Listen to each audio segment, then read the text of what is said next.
The Time Machine. An Invention. By H. G. Wells. Contents. I. Introduction. 2. The Machine.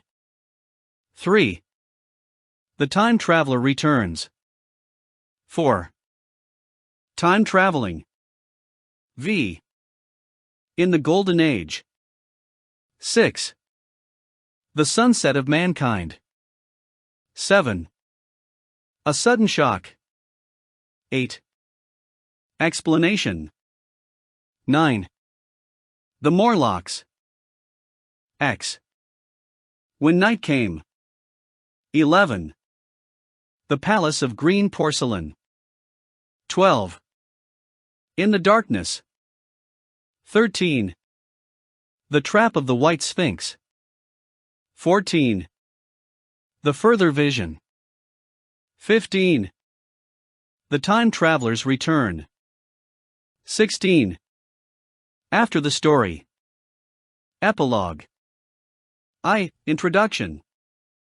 The Time Traveler, for so it will be convenient to speak of him, was expounding a recondite matter to us. His pale gray eyes shone and twinkled, and his usually pale face was flushed and animated. The fire burnt brightly, and the soft radiance of the incandescent lights in the lilies of silver caught the bubbles that flashed and passed in our glasses. Our chairs, being his patents, embraced and caressed us rather than submitted to be sat upon, and there was that luxurious after-dinner atmosphere, when thought runs gracefully free of the trammels of precision. And he put it to us in this way, marking the points with a lean forefinger, as we sat and lazily admired his earnestness over this new paradox, as we thought it, and his fecundity. You must follow me carefully.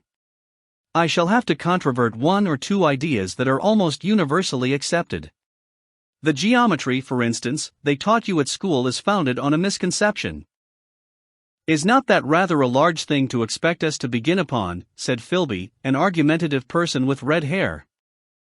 I do not mean to ask you to accept anything without reasonable ground for it. You will soon admit as much as I need from you. You know of course that a mathematical line, a line of thickness nil, has no real existence. They taught you that? Neither has a mathematical plane. These things are mere abstractions. That is all right, said the psychologist. Nor, having only length, breadth, and thickness, can a cube have a real existence. There I object, said Philby. Of course a solid body may exist. All real things. So most people think. But wait a moment. Can an instantaneous cube exist? Don't follow you, said Philby. Can a cube that does not last for any time at all have a real existence? Philby became pensive. Clearly, the time traveler proceeded, any real body must have extension in 4 directions, it must have length, breadth, thickness, and duration. But through a natural infirmity of the flesh, which I will explain to you in a moment, we incline to overlook this fact. There are really 4 dimensions, 3 which we call the 3 planes of space, and a 4th, time. There is, however, a tendency to draw an unreal distinction between the former 3 dimensions and the latter, because it happens that our consciousness moves intermittently in one direction along the latter from the beginning to the end of our lives. That, said a very young man, making spasmodic efforts to relight his cigar over the lamp, that, very clear indeed. Now, it is very remarkable that this is so extensively overlooked, continued the time traveler, with a slight accession of cheerfulness. Really, this is what is meant by the 4th dimension, though some people who talk about the 4th dimension do not know they mean it. It is only another way of looking at time. There is no difference between time and any of the 3 dimensions of space except that our consciousness moves along it. But some foolish people have got hold of the wrong side of that idea. You have all heard what they have to say about this 4th dimension? I have not, said the provincial mayor. It is simply this. That space, as our mathematicians have it, is spoken of as having 3 dimensions, which one may call length, breadth, and thickness, and is always definable by reference to 3 planes, each at right angles to the others. But some philosophical people have been asking why 3 dimensions, particularly why not another direction at right angles to the other 3, and have even tried to construct a four-dimensional geometry. Professor Simon Newcomb was expounding this to the New York Mathematical Society only a month or so ago. You know how on a flat surface, which has only two dimensions, we can represent a figure of a three-dimensional solid, and similarly they think that by models of three dimensions they could represent one of four if they could master the perspective of the thing. See? I think so, murmured the provincial mayor, and, knitting his brows, he lapsed into an introspective state, his lips moving as one who repeats mystic words. Yes, I think I see it now, he said after some time, brightening in a quite transitory manner. Well, I do not mind telling you I have been at work upon this geometry of four dimensions for some time. Some of my results are curious.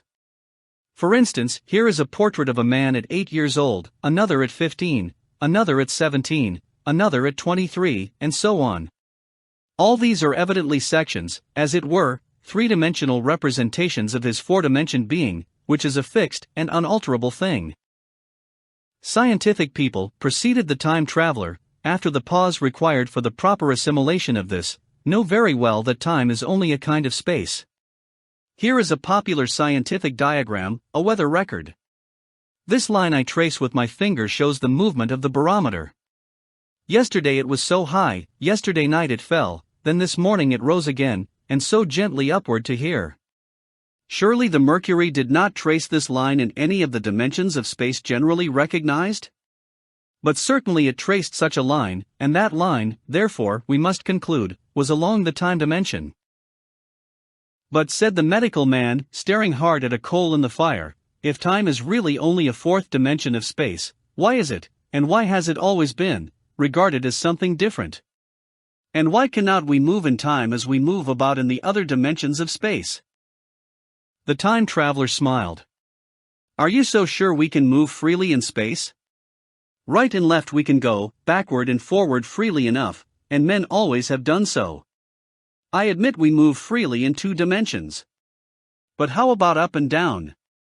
Gravitation limits us there. Not exactly, said the medical man, there are balloons.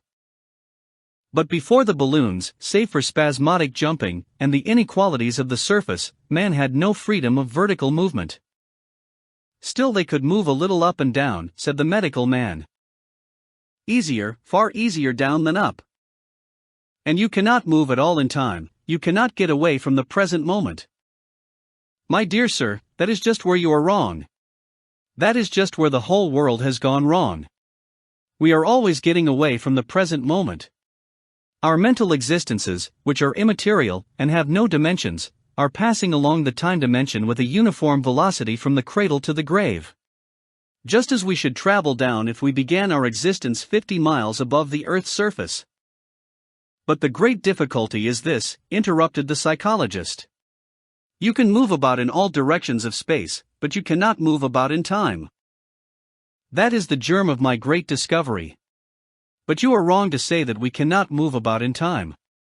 For instance, if I am recalling an incident very vividly, I go back to the instant of its occurrence, I become absent-minded, as you say. I jump back for a moment. Of course we have no means of staying back for any length of time, any more than a savage or an animal has of staying 6 feet above the ground. But a civilized man is better off than the savage in this respect. He can go up against gravitation in a balloon, and why should he not hope that ultimately he may be able to stop or accelerate his drift along the time dimension, or even turn about and travel the other way? Oh, this, began Philby, is all. Why not, said the time traveler. It's against reason, said Philby. What reason, said the time traveler. You can show black is white by argument, said Philby, but you will never convince me. Possibly not, said the time traveler. But now you begin to see the object of my investigations into the geometry of four dimensions. Long ago I had a vague inkling of a machine to travel through time, exclaimed the very young man. That shall travel indifferently in any direction of space and time, as the driver determines. Philby contented himself with laughter. But I have experimental verification, said the time traveler. It would be remarkably convenient for the historian, the psychologist suggested. One might travel back and verify the accepted account of the Battle of Hastings, for instance. Don't you think you would attract attention, said the medical man. Our ancestors had no great tolerance for anachronisms. One might get one's Greek from the very lips of Homer and Plato, the very young man thought. In which case they would certainly plow you for the little go. The German scholars have improved Greek so much. Then there is the future, said the very young man. Just think.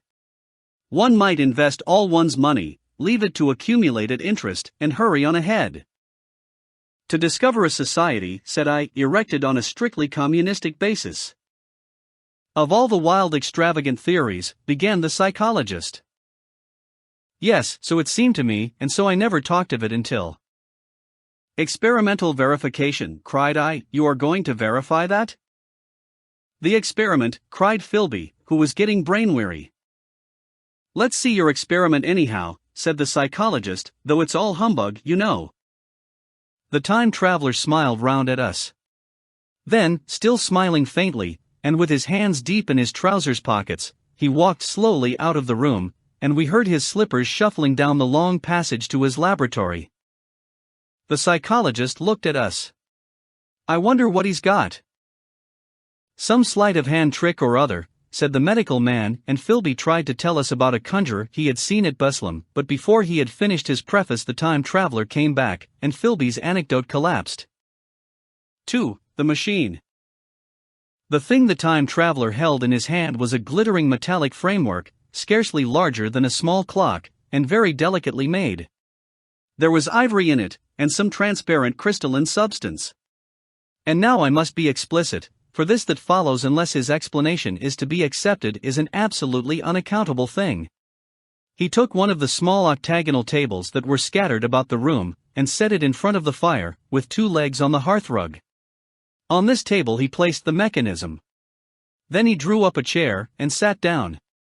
The only other object on the table was a small shaded lamp, the bright light of which fell upon the model. There were also perhaps a dozen candles about, 2 in brass candlesticks upon the mantel and several in sconces, so that the room was brilliantly illuminated. I sat in a low armchair nearest the fire, and I drew this forward so as to be almost between the time traveler and the fireplace. Philby sat behind him, looking over his shoulder. The medical man and the provincial mayor watched him in profile from the right, the psychologist from the left. The very young man stood behind the psychologist. We were all on the alert. It appears incredible to me that any kind of trick, however subtly conceived and however adroitly done, could have been played upon us under these conditions. The time traveler looked at us, and then at the mechanism. Well, said the psychologist. This little affair, said the time traveler, resting his elbows upon the table and pressing his hands together above the apparatus, is only a model. It is my plan for a machine to travel through time. You will notice that it looks singularly askew, and that there is an odd twinkling appearance about this bar, as though it was in some way unreal. He pointed to the part with his finger. Also, here is one little white lever, and here is another. The medical man got up out of his chair and peered into the thing. It's beautifully made, he said. It took 2 years to make, retorted the time traveler. Then, when we had all imitated the action of the medical man, he said, now I want you clearly to understand that this lever, being pressed over, sends the machine gliding into the future, and this other reverses the motion. This saddle represents the seat of a time traveler. Presently I am going to press the lever, and off the machine will go. It will vanish, pass into future time, and disappear. Have a good look at the thing. Look at the table too, and satisfy yourselves there is no trickery. I don't want to waste this model, and then be told I'm a quack. There was a minute's pause perhaps. The psychologist seemed about to speak to me, but changed his mind. Then the time traveler put forth his finger towards the lever. No, he said suddenly. Lend me your hand. And turning to the psychologist, he took that individual's hand in his own and told him to put out his forefinger. So that it was the psychologist himself who sent forth the model time machine on its interminable voyage. We all saw the lever turn. I am absolutely certain there was no trickery. There was a breath of wind, and the lamp flame jumped. One of the candles on the mantel was blown out, and the little machine suddenly swung round, became indistinct, was seen as a ghost for a second perhaps, as an eddy of faintly glittering brass and ivory, and it was gone, vanished. Save for the lamp, the table was bare. Everyone was silent for a minute. Then Philby said he was damned. The psychologist recovered from his stupor, and suddenly looked under the table. At that the time traveler laughed cheerfully. Well, he said, with a reminiscence of the psychologist. Then, getting up, he went to the tobacco jar on the mantel, and with his back to us began to fill his pipe. We stared at each other. Look here, said the medical man, are you in earnest about this? Do you seriously believe that that machine has traveled into time? Certainly, said the time traveler, stooping to light a spill at the fire. Then he turned, lighting his pipe, to look at the psychologist's face. The psychologist, to show that he was not unhinged, helped himself to a cigar and tried to light it uncut. What is more, I have a big machine nearly finished in there. He indicated the laboratory, and when that is put together I mean to have a journey on my own account. You mean to say that that machine has traveled into the future, said Philby. Into the future or the past I don't, for certain, know which. After an interval the psychologist had an inspiration. It must have gone into the past if it has gone anywhere, he said. Why, said the time traveler. Because I presume that it has not moved in space, and if it traveled into the future it would still be here all this time, since it must have traveled through this time. But, said I, if it traveled into the past it would have been visible when we came first into this room, and last Thursday when we were here, and the Thursday before that, and so forth. Serious objections, remarked the provincial mayor, with an air of impartiality, turning towards the time traveler. Not a bit, said the time traveler, and, to the psychologist, you think. You can explain that. It's presentation below the threshold, you know, diluted presentation. Of course, said the psychologist, and reassured us. That's a simple point of psychology. I should have thought of it. It's plain enough, and helps the paradox delightfully. We cannot see it, nor can we appreciate this machine, any more than we can the spoke of a wheel spinning, or a bullet flying through the air. If it is traveling through time 50 times, or 100 times faster than we are, if it gets through a minute while we get through a second, the impression it creates will of course be only 1/50th or 100th of what it would make if it were not traveling in time. That's plain enough. He passed his hand through the space in which the machine had been. You see, he said, laughing. We sat and stared at the vacant table for a minute or so. Then the time traveler asked us what we thought of it all. It sounds plausible enough tonight, said the medical man, but wait until tomorrow. Wait for the common sense of the morning. Would you like to see the time machine itself? Asked the time traveler. And therewith, taking the lamp in his hand, he led the way down the long, drafty corridor to his laboratory. I remember vividly the flickering light, his queer, broad head in silhouette, the dance of the shadows, how we all followed him, puzzled but incredulous, and how there in the laboratory we beheld a larger edition of the little mechanism which we had seen vanish from before our eyes. Parts were of nickel, parts of ivory, parts had certainly been filed or sawn out of rock crystal. The thing was generally complete, but the twisted crystalline bars lay unfinished upon the bench beside some sheets of drawings, and I took one up for a better look at it. Quartz it seemed to be. Look here, said the medical man, are you perfectly serious? Or is this a trick like that ghost you showed us last Christmas? Upon that machine, said the time traveler, holding the lamp aloft, I intend to explore time. Is that plain? I was never more serious in my life. None of us quite knew how to take it. I caught Philby's eye over the shoulder of the medical man, and he winked at me solemnly. 3. The time traveler returns. I think that at that time none of us quite believed in the time machine. The fact is, the time traveler was one of those men who are too clever to be believed. You never felt that you saw all round him, you always suspected some subtle reserve, some ingenuity in ambush, behind his lucid frankness. Had Philby shown the model and explained the matter in the time traveler's words, we should have shown him far less skepticism. For we should have perceived his motives, a pork butcher could understand Philby. But the time traveler had more than a touch of whim among his elements, and we distrusted him. Things that would have made the fame of a less clever man seem tricks in his hands. It is a mistake to do things too easily. The serious people who took him seriously never felt quite sure of his deportment. They were somehow aware that trusting their reputations for judgment with him was like furnishing a nursery with eggshell china. So I don't think any of us said very much about time traveling in the interval between that Thursday and the next, though its odd potentialities ran, no doubt, in most of our minds, its plausibility, that is, its practical incredibleness, the curious possibilities of anachronism and of utter confusion it suggested.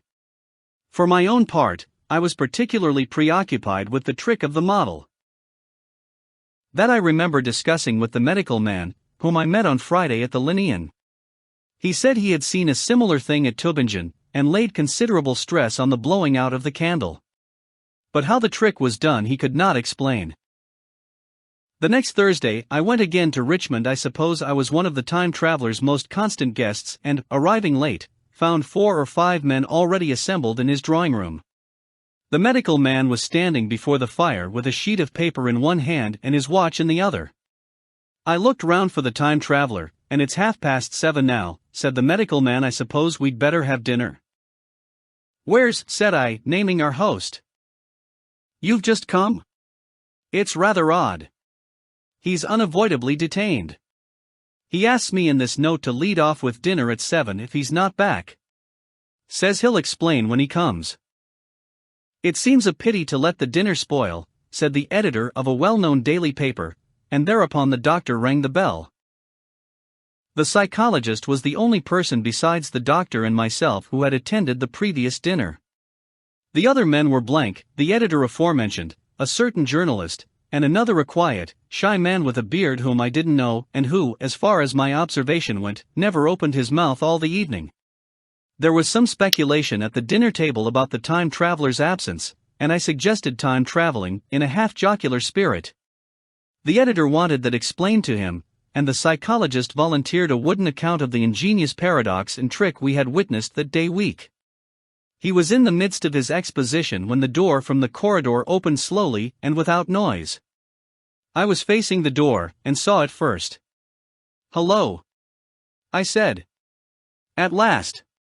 And the door opened wider, and the time traveler stood before us. I gave a cry of surprise. "Good heavens! Man, what's the matter?" cried the medical man, who saw him next. And the whole tableful turned towards the door. He was in an amazing plight. His coat was dusty and dirty, and smeared with green down the sleeves, his hair disordered, and as it seemed to me grayer either with dust and dirt or because its color had actually faded. His face was ghastly pale, his chin had a brown cut on it, a cut half-healed, his expression was haggard and drawn, as by intense suffering. For a moment he hesitated in the doorway, as if he had been dazzled by the light. Then he came into the room. He walked with just such a limp as I have seen in footsore tramps. We stared at him in silence, expecting him to speak. He said not a word, but came painfully to the table, and made a motion towards the wine. The editor filled a glass of champagne, and pushed it towards him. He drained it, and it seemed to do him good, for he looked round the table, and the ghost of his old smile flickered across his face. "What on earth have you been up to, man?" said the doctor. The time traveler did not seem to hear. "Don't let me disturb you," he said, with a certain faltering articulation. "I'm all right." He stopped, held out his glass for more, and took it off at a draught. "That's good," he said. His eyes grew brighter, and a faint color came into his cheeks. His glance flickered over our faces with a certain dull approval, and then went round the warm and comfortable room. Then he spoke again, still as it were feeling his way among his words. "I'm going to wash and dress, and then I'll come down and explain things. Save me some of that mutton. I'm starving for a bit of meat." He looked across at the editor, who was a rare visitor, and hoped he was all right. The editor began a question. "Tell you presently," said the time traveler. "I'm funny. Be all right in a minute." He put down his glass, and walked towards the staircase door. Again I remarked his lameness and the soft padding sound of his footfall, and standing up in my place, I saw his feet as he went out. He had nothing on them but a pair of tattered, blood-stained socks. Then the door closed upon him. I had half a mind to follow, till I remembered how he detested any fuss about himself. For a minute, perhaps, my mind was wool-gathering. Then, remarkable behavior of an eminent scientist, I heard the editor say, thinking, after his wont, in headlines. And this brought my attention back to the bright dinner table. "What's the game?" said the journalist. "Has he been doing the amateur cadger? I don't follow." I met the eye of the psychologist, and read my own interpretation in his face. I thought of the time traveler limping painfully upstairs. I don't think anyone else had noticed his lameness. The first to recover completely from this surprise was the medical man, who rang the bell. The time traveler hated to have servants waiting at dinner for a hot plate. At that the editor turned to his knife and fork with a grunt, and the silent man followed suit. The dinner was resumed. Conversation was exclamatory for a little while with gaps of wonderment, and then the editor got fervent in his curiosity. "Does our friend eke out his modest income with a crossing? Or has he his Nebuchadnezzar phases?" he inquired.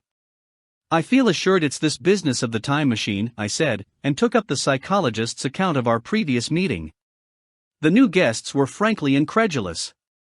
The editor raised objections. What was this time traveling?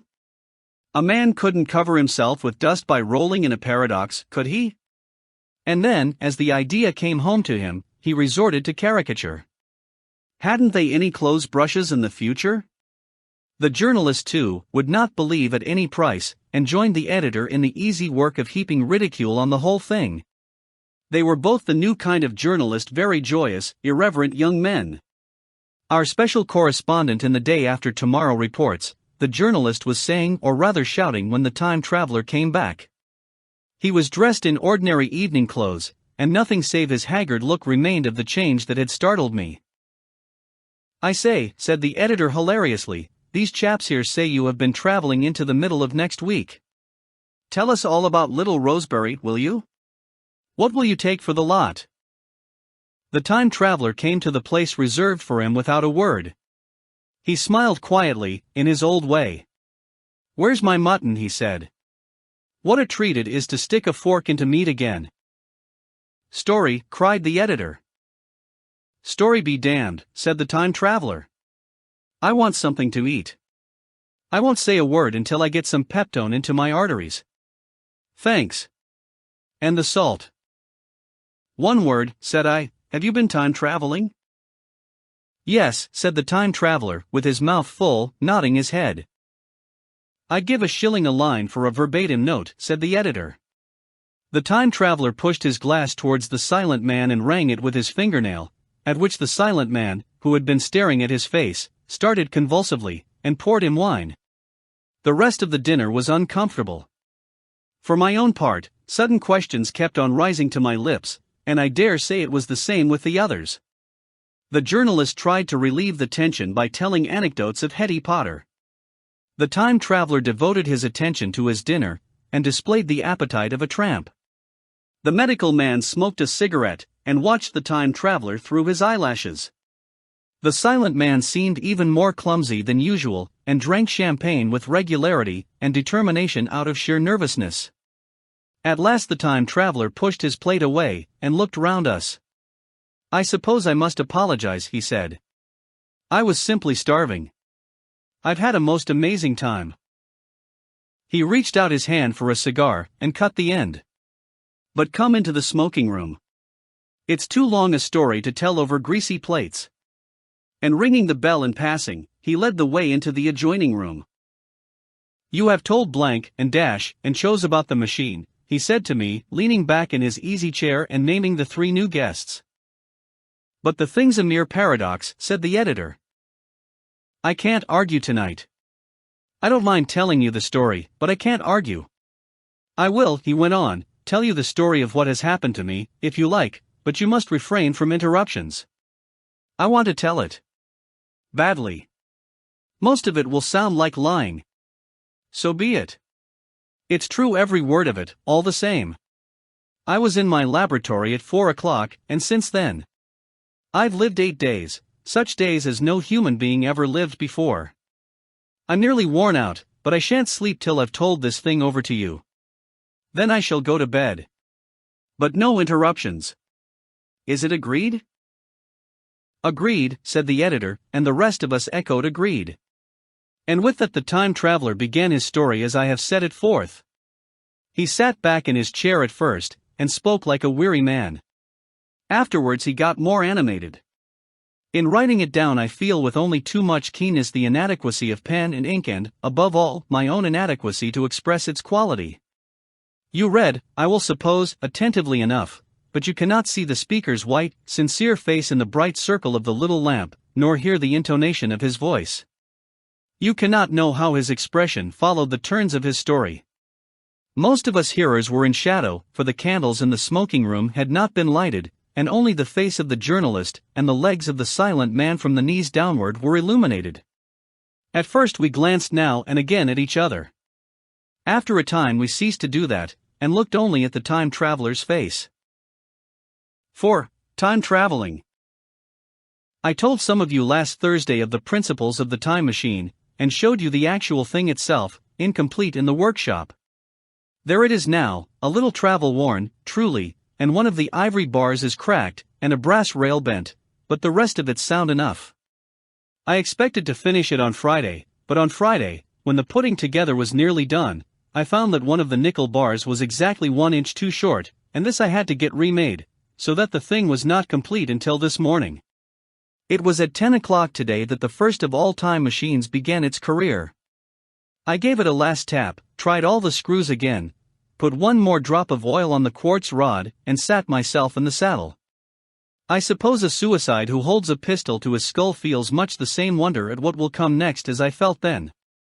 I took the starting lever in one hand and the stopping one in the other, pressed the first, and almost immediately the second. I seemed to reel. I felt a nightmare sensation of falling, and, looking round, I saw the laboratory exactly as before. Had anything happened? For a moment I suspected that my intellect had tricked me. Then I noted the clock.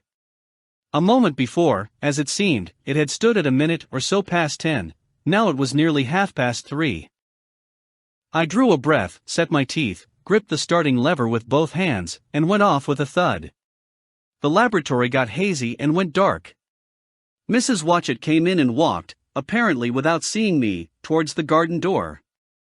I suppose it took her a minute or so to traverse the place, but to me she seemed to shoot across the room like a rocket. I pressed the lever over to its extreme position. The night came like the turning out of a lamp, and in another moment came tomorrow. The laboratory grew faint and hazy, then fainter and ever fainter. Tomorrow night came black, then day again, night again, day again, faster and faster still. An eddying murmur filled my ears, and a strange, dumb confusedness descended on my mind. I am afraid I cannot convey the peculiar sensations of time traveling.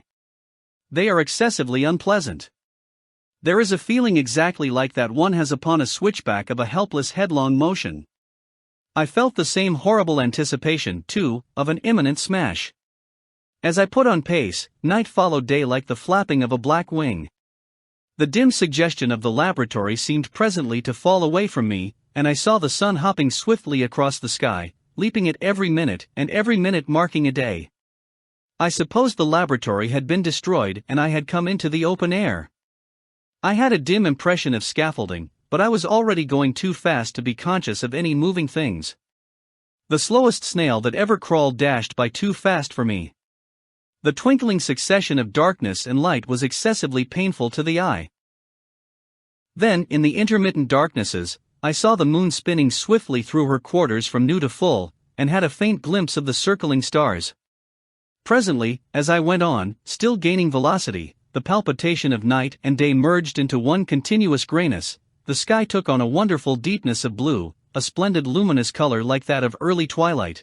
The jerking sun became a streak of fire, a brilliant arch in space, the moon a fainter fluctuating band, and I could see nothing of the stars, save now and then a brighter circle flickering in the blue.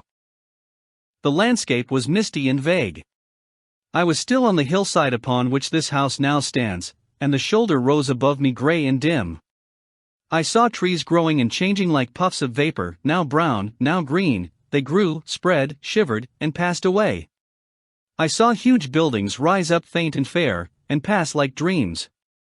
The whole surface of the earth seemed changed, melting and flowing under my eyes. The little hands upon the dials that registered my speed raced round faster and faster. Presently I noted that the sun belt swayed up and down, from solstice to solstice, in a minute or less, and that consequently my pace was over a year a minute, and minute by minute the white snow flashed across the world and vanished, and was followed by the bright, brief green of spring.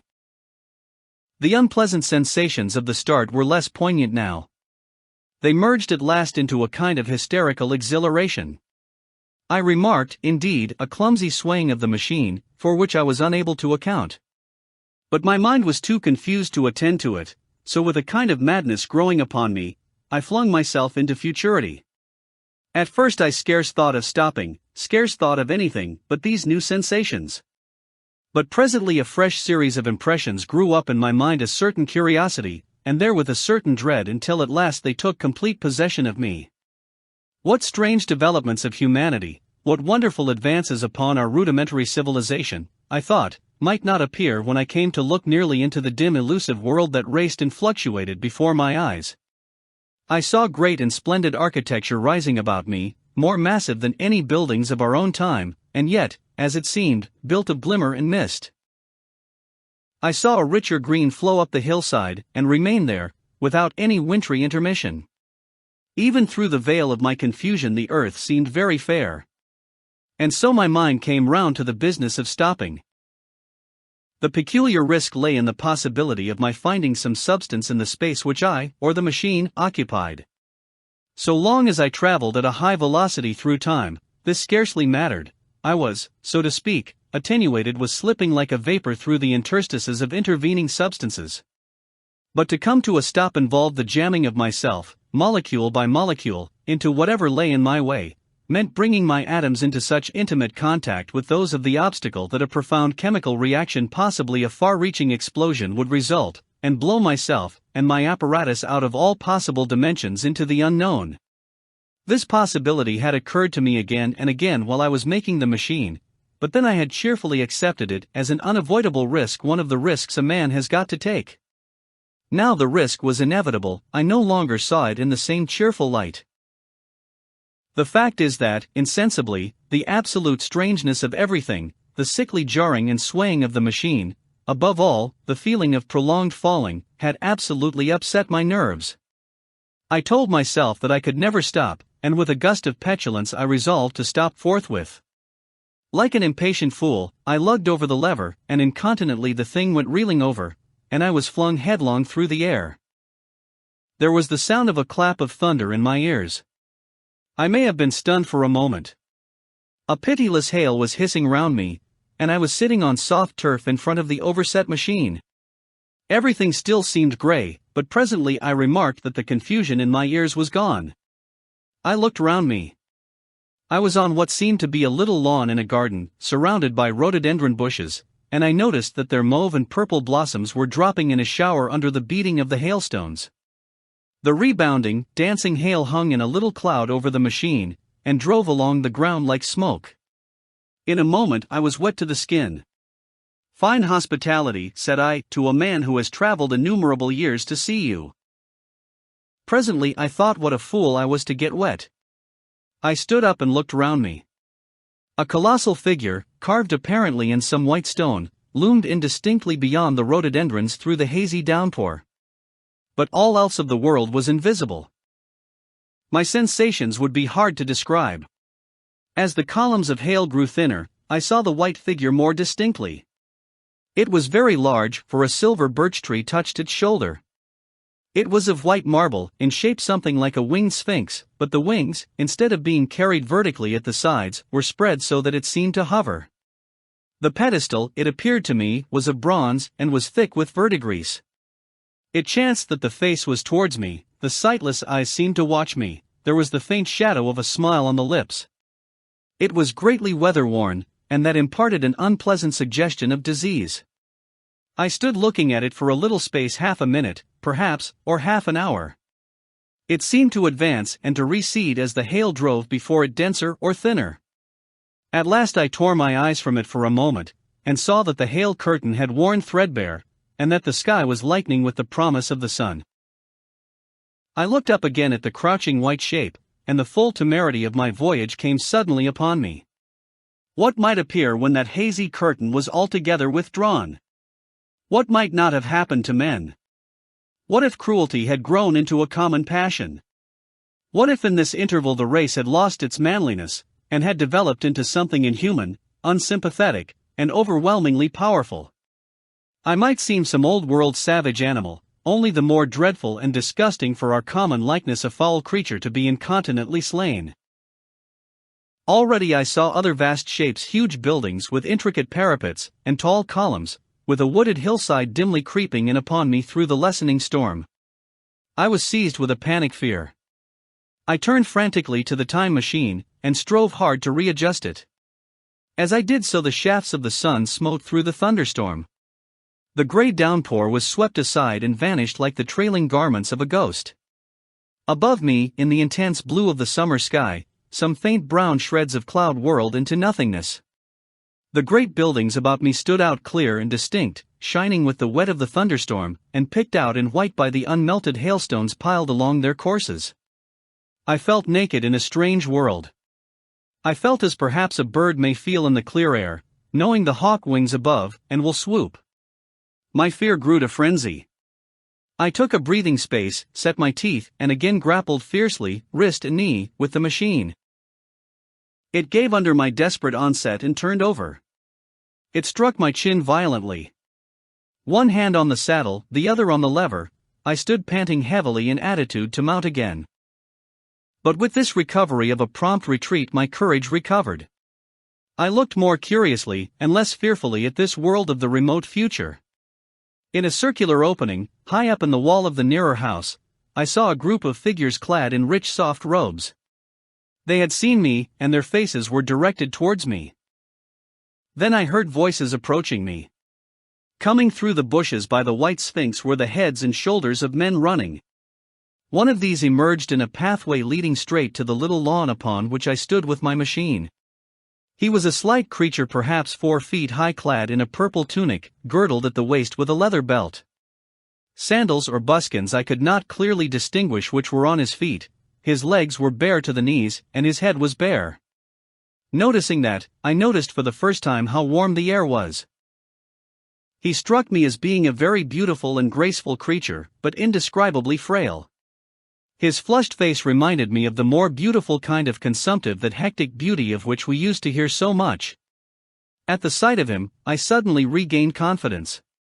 I took my hands from the machine. In the Golden Age. In another moment we were standing face to face, I and this fragile thing out of futurity. He came straight up to me and laughed into my eyes. The absence from his bearing of any sign of fear struck me at once. Then he turned to the 2 others who were following him, and spoke to them in a strange and very sweet and liquid tongue. There were others coming, and presently a little group of perhaps 8 or 10 of these exquisite creatures were about me. One of them addressed me. It came into my head, oddly enough, that my voice was too harsh and deep for them. So I shook my head, and, pointing to my ears, shook it again. He came a step forward, hesitated, and then touched my hand. Then I felt other soft little tentacles upon my back and shoulders. They wanted to make sure I was real. There was nothing in this at all alarming.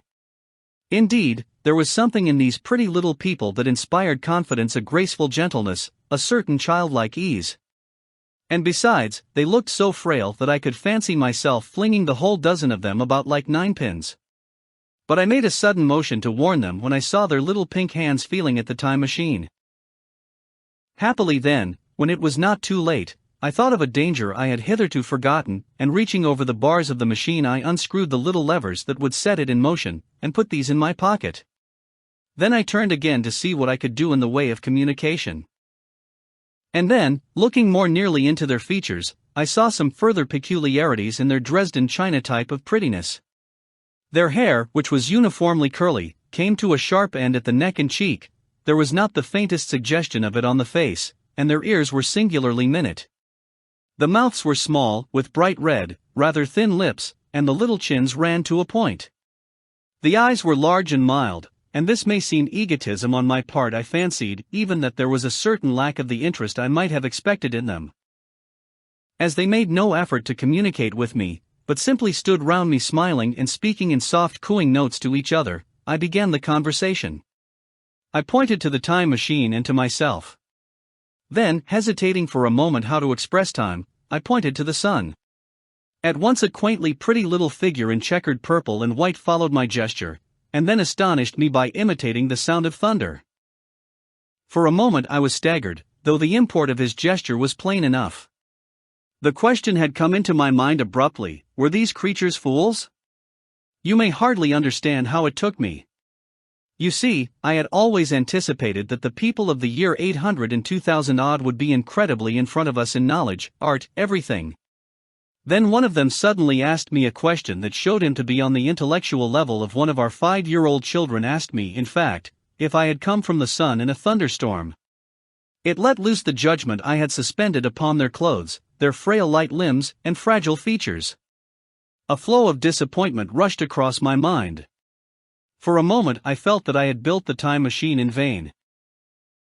I nodded, pointed to the sun, and gave them such a vivid rendering of a thunderclap as startled them. They all withdrew a pace or so and bowed. Then came one laughing towards me, carrying a chain of beautiful flowers altogether new to me, and put it about my neck. The idea was received with melodious applause, and presently they were all running to and fro for flowers, and laughingly flinging them upon me until I was almost smothered with blossom. You who have never seen the like can scarcely imagine what delicate and wonderful flowers countless years of culture had created. Then someone suggested that their plaything should be exhibited in the nearest building, and so I was led past the Sphinx of white marble, which had seemed to watch me all the while with a smile at my astonishment, towards a vast grey edifice of fretted stone. As I went with them, the memory of my confident anticipations of a profoundly grave and intellectual posterity came, with irresistible merriment, to my mind. The building had a huge entry, and was altogether of colossal dimensions. I was naturally most occupied with the growing crowd of little people, and with the big open portals that yawned before me, shadowy and mysterious. My general impression of the world I saw over their heads was a tangled waste of beautiful bushes and flowers, a long neglected and yet weedless garden. I saw a number of tall spikes of strange white flowers, measuring a foot perhaps across the spread of the waxen petals. They grew scattered, as if wild, among the variegated shrubs, but, as I say, I did not examine them closely at this time. The time machine was left deserted on the turf among the rhododendrons. The arch of the doorway was richly carved, but naturally I did not observe the carving very narrowly, though I fancied I saw suggestions of old Phoenician decorations as I passed through, and it struck me that they were very badly broken and weather-worn. Several more brightly clad people met me in the doorway, and so we entered, I dressed in dingy 19th-century garments, looking grotesque enough, garlanded with flowers and surrounded by an eddying mass of bright, soft-colored robes and shining white limbs, in a melodious whirl of laughter and laughing speech. The big doorway opened into a proportionately great hall hung with brown. The roof was in shadow, and the windows, partially glazed with colored glass and partially unglazed, admitted a tempered light. The floor was made up of huge blocks of some very hard white metal, not plates nor slabs, blocks, and it was so much worn, as I judged by the going to and fro of past generations, as to be deeply channeled along the more frequented ways. Transverse to the length were innumerable tables made of slabs of polished stone, raised, perhaps, a foot from the floor, and upon these were heaps of fruits. Some I recognized as a kind of hypertrophied raspberry and orange, but for the most part they were strange. Between the tables was scattered a great number of cushions. Upon these my conductors seated themselves, signing for me to do likewise. With a pretty absence of ceremony they began to eat the fruit with their hands, flinging peel and stalks, and so forth, into the round openings in the sides of the tables. I was not loath to follow their example, for I felt thirsty and hungry. As I did so I surveyed the hall at my leisure. And perhaps the thing that struck me most was its dilapidated look. The stained glass windows, which displayed only a geometrical pattern, were broken in many places, and the curtains that hung across the lower end were thick with dust. And it caught my eye that the corner of the marble table near me was fractured. Nevertheless, the general effect was extremely rich and picturesque. There were, perhaps, a couple of hundred people dining in the hall, and most of them, seated as near to me as they could come, were watching me with interest, their little eyes shining over the fruit they were eating. All were clad in the same soft, and yet strong, silky material. Fruit, by the by, was all their diet. These people of the remote future were strict vegetarians, and while I was with them, in spite of some carnal cravings, I had to be frugivorous also. Indeed, I found afterwards that horses, cattle, sheep, dogs, had followed the ichthyosaurus into extinction. But the fruits were very delightful, one, in particular, that seemed to be in season all the time I was there. A flowery thing in a three-sided husk was especially good, and I made it my staple. At first I was puzzled by all these strange fruits, and by the strange flowers I saw, but later I began to perceive their import. However, I am telling you of my fruit dinner in the distant future now. So soon as my appetite was a little checked, I determined to make a resolute attempt to learn the speech of these new men of mine. Clearly that was the next thing to do. The fruits seemed a convenient thing to begin upon, and holding one of these up I began a series of interrogative sounds and gestures. I had some considerable difficulty in conveying my meaning. At first my efforts met with a stare of surprise or inextinguishable laughter, but presently a fair-haired little creature seemed to grasp my intention and repeated a name. They had to chatter and explain the business at great length to each other, and my first attempts to make the exquisite little sounds of their language caused an immense amount of genuine, if uncivil, amusement. However, I felt like a schoolmaster amidst children, and persisted, and presently I had a score of noun substantives at least at my command, and then I got to demonstrative pronouns, and even the verb to eat. But it was slow work, and the little people soon tired and wanted to get away from my interrogations, so I determined, rather of necessity, to let them give their lessons in little doses when they felt inclined. And very little doses I found they were before long, for I never met people more indolent, or more easily fatigued. 6. The sunset of mankind. A queer thing I soon discovered about my little hosts, and that was their lack of interest. They would come to me with eager cries of astonishment, like children, but like children they would soon stop examining me, and wander away after some other toy. The dinner and my conversational beginnings ended, I noted for the first time that almost all those who had surrounded me at first were gone. It is odd, too, how speedily I came to disregard these little people. I went out through the portal into the sunlit world again, as soon as my hunger was satisfied. I was continually meeting more of these men of the future, who would follow me a little distance, chatter and laugh about me, and, having smiled and gesticulated in a friendly way, leave me again to my own devices. The calm of evening was upon the world as I emerged from the great hall, and the scene was lit by the warm glow of the setting sun. At first things were very confusing. Everything was so entirely different from the world I had known, even the flowers. The big building I had left was situated on the slope of a broad river valley, but the Thames had shifted, perhaps, a mile from its present position. I resolved to mount to the summit of a crest, perhaps a mile and a half away, from which I could get a wider view of this our planet in the year 800 and 2701 AD. For that, I should explain, was the date the little dials of my machine recorded. As I walked I was watching for every impression that could possibly help to explain the condition of ruinous splendor in which I found the world, for ruinous it was.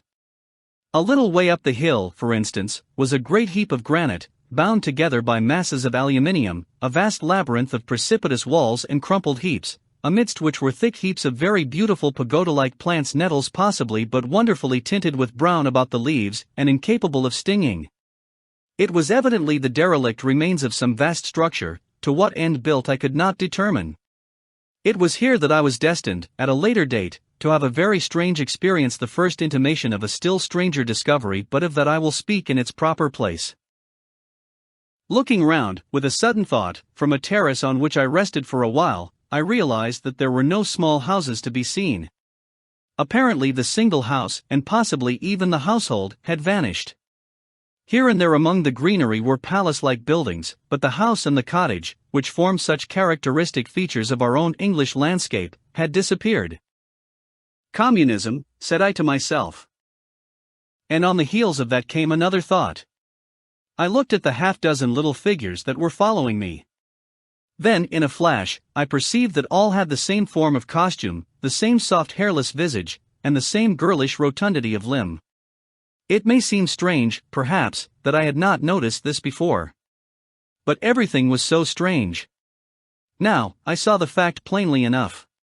In costume and in all the differences of texture and bearing that now mark off the sexes from each other, these people of the future were alike. And the children seemed to my eyes to be but the miniatures of their parents. I judged then that the children of that time were extremely precocious, physically at least, and I found afterwards abundant verification of my opinion. Seeing the ease and security in which these people were living, I felt that this close resemblance of the sexes was after all what one would expect, for the strength of a man and the softness of a woman, the institution of the family, and the differentiation of occupations are mere militant necessities of an age of physical force. Where population is balanced and abundant, much childbearing becomes an evil rather than a blessing to the state. Where violence comes but rarely and offspring are secure, there is less necessity, indeed there is no necessity for an efficient family, and the specialization of the sexes with reference to their children's needs disappears. We see some beginnings of this even in our own time, and in this future age it was complete. This, I must remind you, was my speculation at the time. Later, I was to appreciate how far it fell short of the reality. While I was musing upon these things, my attention was attracted by a pretty little structure, like a well under a cupola. I thought in a transitory way of the oddness of wells still existing, and then resumed the thread of my speculations. There were no large buildings towards the top of the hill, and as my walking powers were evidently miraculous, I was presently left alone for the first time. With a strange sense of freedom and adventure, I pushed on up to the crest. There I found a seat of some yellow metal that I did not recognize, corroded in places with a kind of pinkish rust and half smothered in soft moss, the armrests cast and filed into the resemblance of griffins' heads. I sat down on it, and I surveyed the broad view of our old world under the sunset of that long day. It was as sweet and fair a view as I have ever seen. The sun had already gone below the horizon and the west was flaming gold, touched with some horizontal bars of purple and crimson.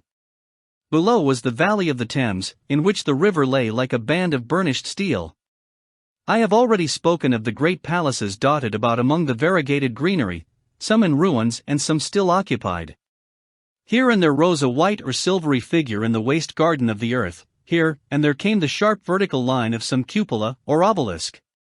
There were no hedges, no signs of proprietary rights, no evidences of agriculture. The whole earth had become a garden. So watching, I began to put my interpretation upon the things I had seen, and as it shaped itself to me that evening, my interpretation was something in this way. Afterwards I found I had got only a half-truth, or only a glimpse of one facet of the truth. It seemed to me that I had happened upon humanity upon the wane. The ruddy sunset set me thinking of the sunset of mankind. For the first time I began to realize an odd consequence of the social effort in which we are at present engaged. And yet, come to think, it is a logical consequence enough.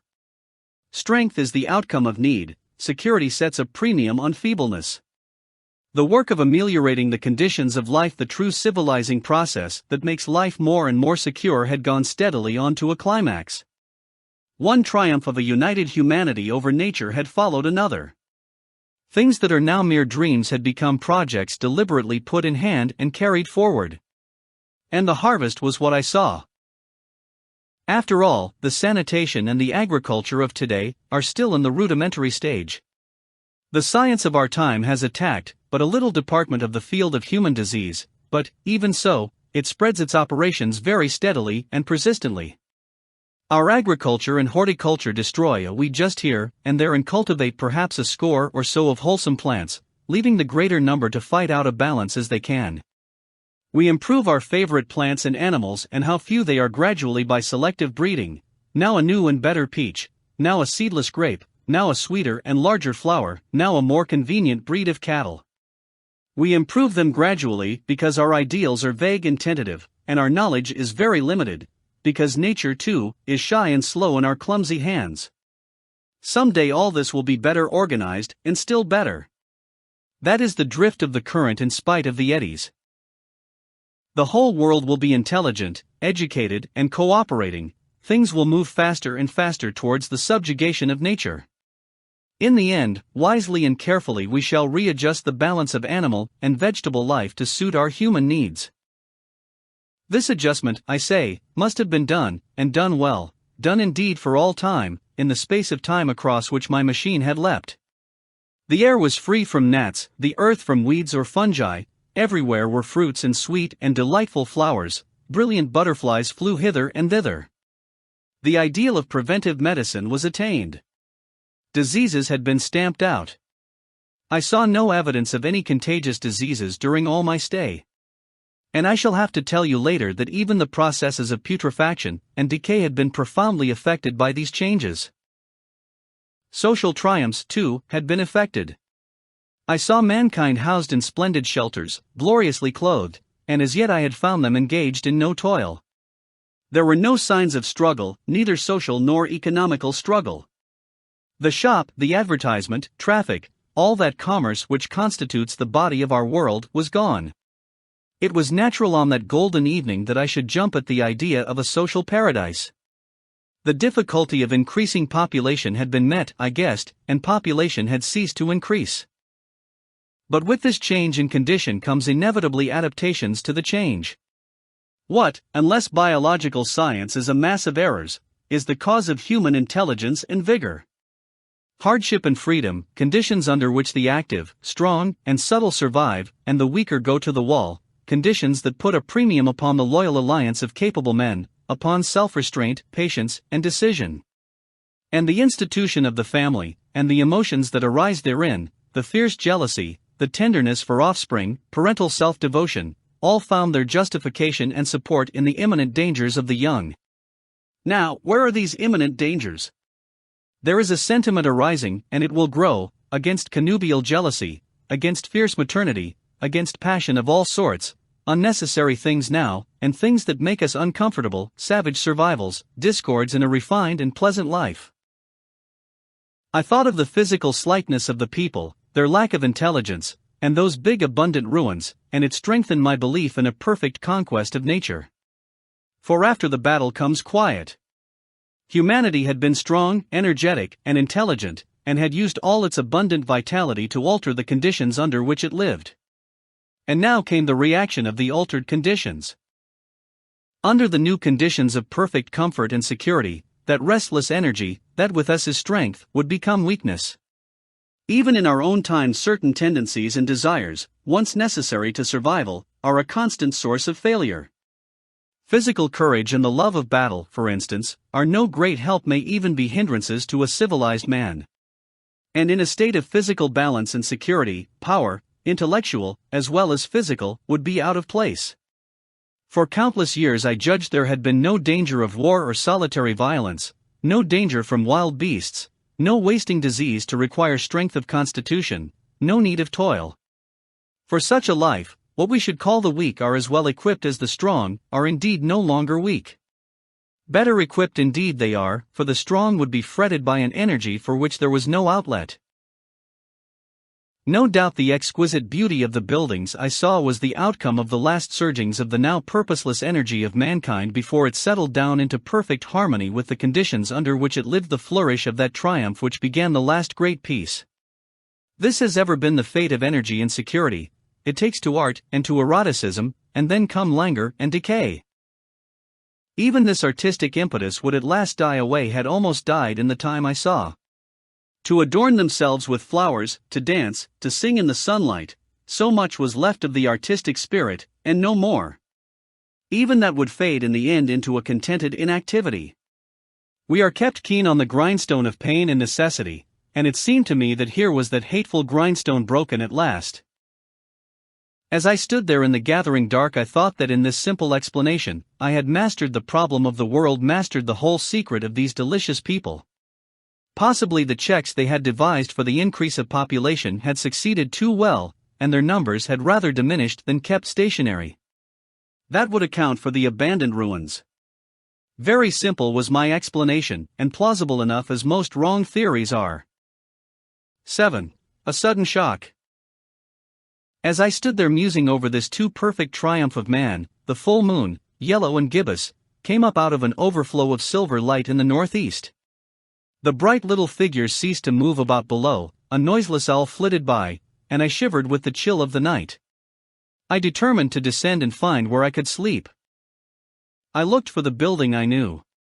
Then my eye traveled along to the figure of the white sphinx upon the pedestal of bronze, growing distinct as the light of the rising moon grew brighter. I could see the silver birch against it. There was the tangle of rhododendron bushes, black in the pale light, and there was the little lawn. I looked at the lawn again. A queer doubt chilled my complacency. No, said I stoutly to myself, that was not the lawn. But it was the lawn. For the white leprous face of the Sphinx was towards it. Can you imagine what I felt as this conviction came home to me? But you cannot. The time machine was gone. At once, like a lash across the face, came the possibility of losing my own age, of being left helpless in this strange new world. The bare thought of it was an actual physical sensation. I could feel it grip me at the throat and stop my breathing. In another moment I was in a passion of fear and running with great leaping strides down the slope. Once I fell headlong and cut my face. I lost no time in stanching the blood, but jumped up and ran on, with a warm trickle down my cheek and chin. All the time I ran I was saying to myself, they have moved it a little, pushed it under the bushes out of the way.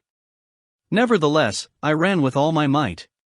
All the time, with the certainty that sometimes comes with excessive dread, I knew that such assurance was folly, knew instinctively that the machine was removed out of my reach.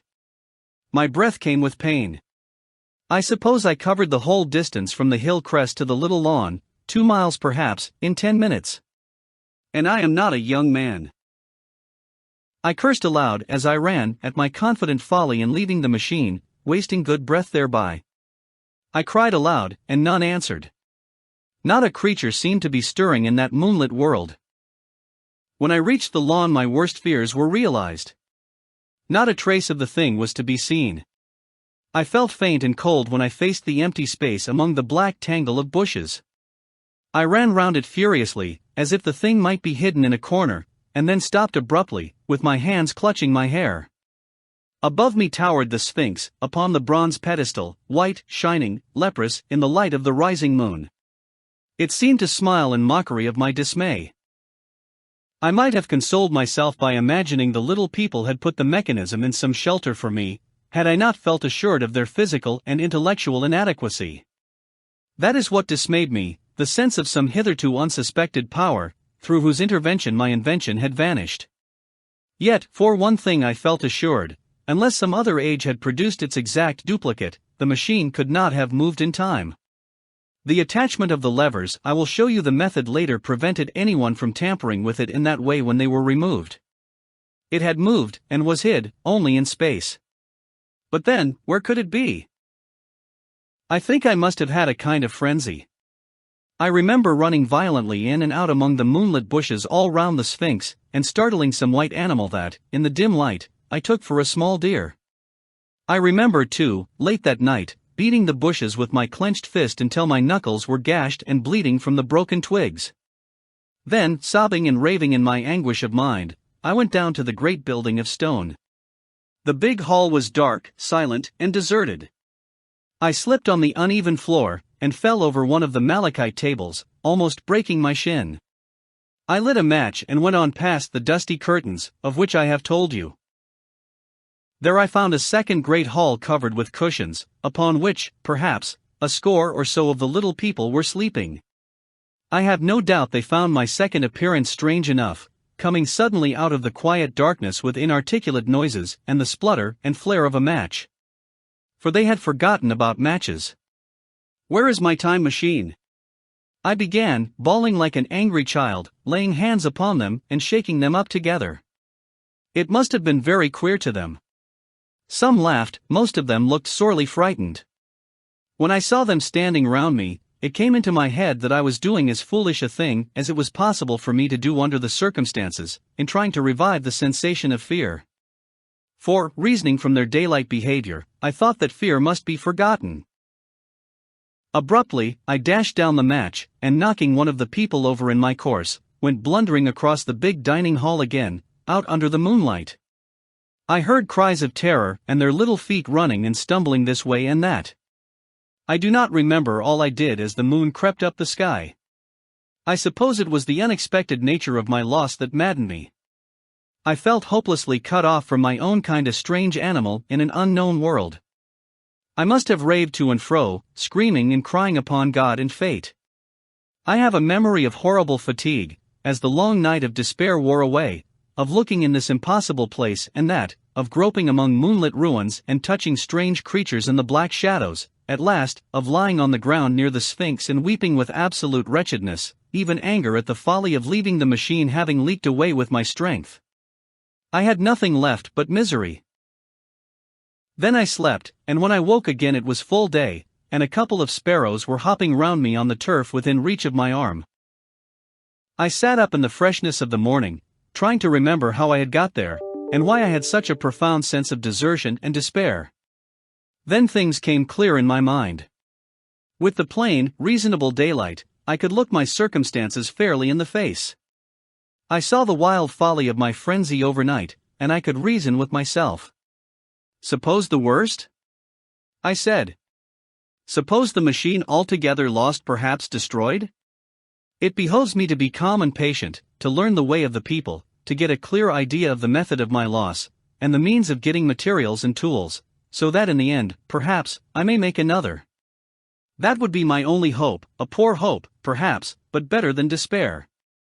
And, after all, it was a beautiful and curious world. But probably the machine had only been taken away. Still, I must be calm and patient, find its hiding place, and recover it by force or cunning. And with that I scrambled to my feet and looked about me, wondering where I could bathe. I felt weary, stiff, and travel-soiled. The freshness of the morning made me desire an equal freshness. I had exhausted my emotion. Indeed, as I went about my business, I found myself wondering at my intense excitement overnight. I made a careful examination of the ground about the little lawn. I wasted some time in futile questionings, conveyed, as well as I was able, to such of the little people as came by. They all failed to understand my gestures, some were simply stolid, some thought it was a jest and laughed at me. I had the hardest task in the world to keep my hands off their pretty laughing faces. It was a foolish impulse, but the devil begotten of fear and blind anger was ill-curbed and still eager to take advantage of my perplexity. The turf gave better counsel. I found a groove ripped in it, about midway between the pedestal of the Sphinx and the marks of my feet where, on arrival, I had struggled with the overturned machine. There were other signs of removal about, with queer narrow footprints like those I could imagine made by a sloth. This directed my closer attention to the pedestal. It was, as I think I have said, of bronze. It was not a mere block, but highly decorated with deep framed panels on either side. I went and rapped at these. The pedestal was hollow. Examining the panels with care, I found them discontinuous with the frames. There were no handles or keyholes, but possibly the panels, if they were doors, as I supposed, opened from within. One thing was clear enough to my mind. It took no very great mental effort to infer that my time machine was inside that pedestal. But how it got there was a different problem. I saw the heads of two orange-clad people coming through the bushes and under some blossom-covered apple trees towards me. I turned smiling to them and beckoned them to me. They came and then, pointing to the bronze pedestal, I tried to intimate my wish to open it. But at my first gesture towards this they behaved very oddly. I don't know how to convey their expression to you. Suppose you were to use a grossly improper gesture to a delicate-minded woman, it is how she would look. They went off as if they had received the last possible insult. I tried a sweet-looking little chap in white next, with exactly the same result. Somehow, his manner made me feel ashamed of myself. But, as you know, I wanted the time machine, and I tried him once more. As he turned off, like the others, my temper got the better of me. In 3 strides I was after him, had him by the loose part of his robe round the neck, and began dragging him towards the Sphinx. Then I saw the horror and repugnance of his face, and all of a sudden I let him go. But I was not beaten yet. I banged with my fist at the bronze panels. I thought I heard something stir inside. To be explicit, I thought I heard a sound like a chuckle, but I must have been mistaken. Then I got a big pebble from the river, and came and hammered till I had flattened a coil in the decorations, and the verdigris came off in powdery flakes. The delicate little people must have heard me hammering in gusty outbreaks a mile away on either hand, but nothing came of it. I saw a crowd of them upon the slopes, looking furtively at me. At last, hot and tired, I sat down to watch the place. But I was too restless to watch long. I am too occidental for a long vigil. I could work at a problem for years, but to wait inactive for 24 hours, that is another matter. I got up after a time, and began walking aimlessly through the bushes towards the hill again. Patience, said I to myself. If you want your machine again, you must leave that Sphinx alone. If they mean to take your machine away, it's little good you're wrecking their bronze panels, and if they don't, you will get it back as soon as you can ask for it. To sit among all those unknown things before a puzzle like that is hopeless. That way lies monomania. Face this world. Learn its ways, watch it, be careful of too hasty guesses at its meaning. In the end you will find clues to it all. Then suddenly the humor of the situation came into my mind, the thought of the years I had spent in study and toil to get into the future age, and now my passion of anxiety to get out of it. I had made myself the most complicated and the most hopeless trap that ever a man devised. Although it was at my own expense, I could not help myself. I laughed aloud. Going through the big palace, it seemed to me that the little people avoided me. It may have been my fancy, or it may have had something to do with my hammering at the gates of bronze. Yet I felt tolerably sure of the avoidance. I was careful, however, to show no concern, and to abstain from any pursuit of them, and in the course of a day or two things got back to the old footing. I made what progress I could in the language, and in addition I pushed my explorations here and there. Either I missed some subtle point, or their language was excessively simple, almost exclusively composed of concrete substantives and verbs. There seemed to be few, if any, abstract terms, or little use of figurative language. Their sentences were usually simple and of 2 words, and I failed to convey or understand any but the simplest propositions.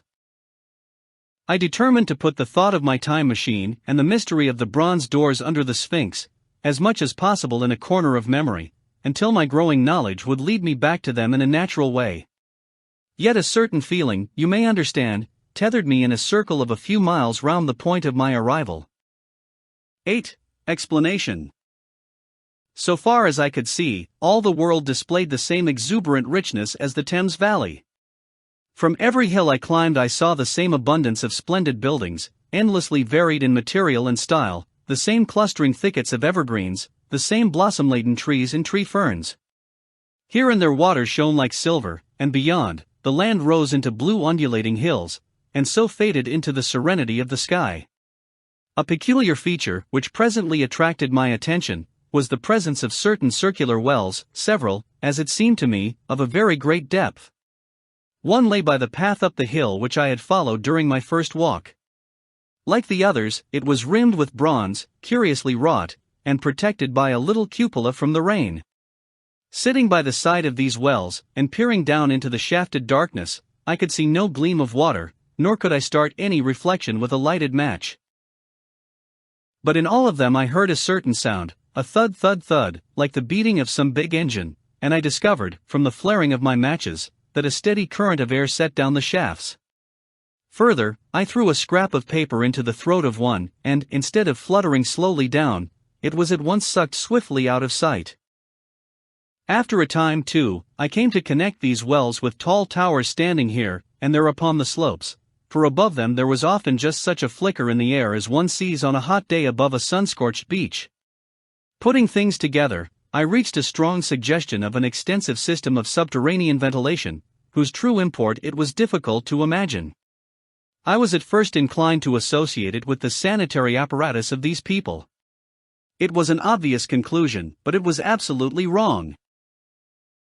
And here I must admit that I learnt very little of drains and bells and modes of conveyance, and the like conveniences, during my time in this real future. In some of these visions of utopias in coming times which I have read, there is a vast amount of detail about building and social arrangements, and so forth.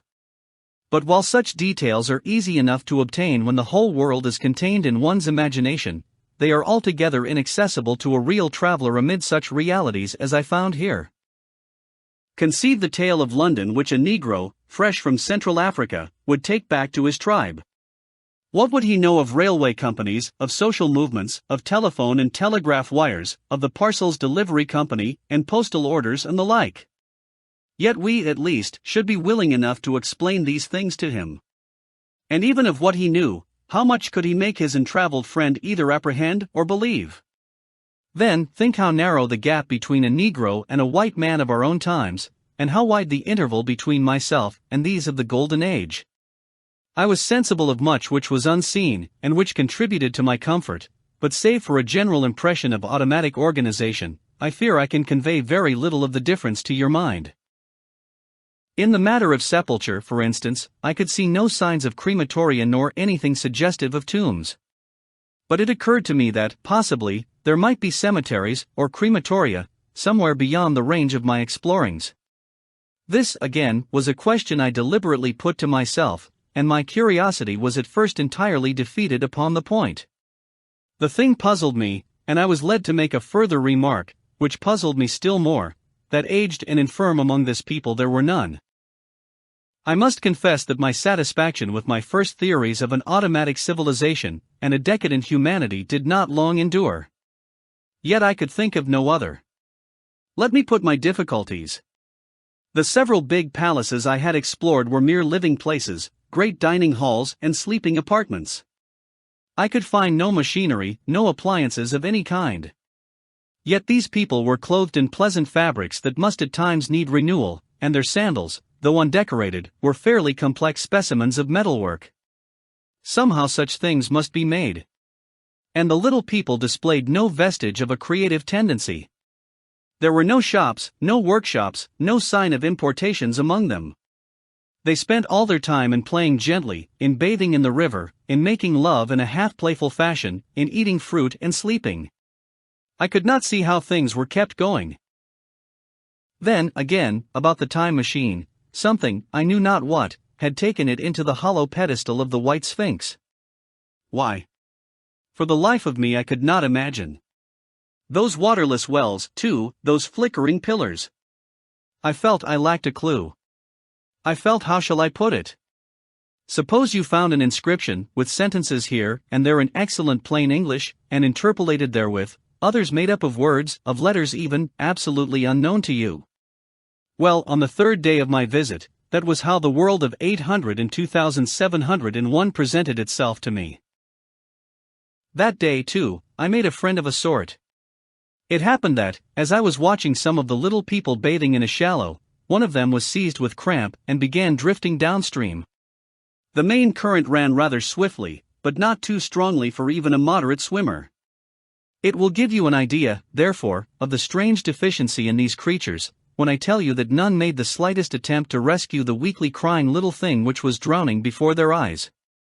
When I realized this, I hurriedly slipped off my clothes, and, wading in at a point lower down, I caught the poor mite and drew her safe to land. A little rubbing of the limbs soon brought her round, and I had the satisfaction of seeing she was all right before I left her. I had got to such a low estimate of her kind that I did not expect any gratitude from her. In that, however, I was wrong. This happened in the morning. In the afternoon I met my little woman, as I believe it was, as I was returning towards my center from an exploration, and she received me with cries of delight and presented me with a big garland of flowers evidently made for me and me alone. The thing took my imagination. Very possibly I had been feeling desolate. At any rate I did my best to display my appreciation of the gift. We were soon seated together in a little stone arbor, engaged in conversation, chiefly of smiles. The creature's friendliness affected me exactly as a child's might have done. We passed each other flowers, and she kissed my hands. I did the same to hers. Then I tried talk and found that her name was Weena, which, though I don't know what it meant, somehow seemed appropriate enough. That was the beginning of a queer friendship which lasted a week, and ended as I will tell you. She was exactly like a child. She wanted to be with me always. She tried to follow me everywhere, and on my next journey out and about it went to my heart to tire her down, and leave her at last, exhausted and calling after me rather plaintively.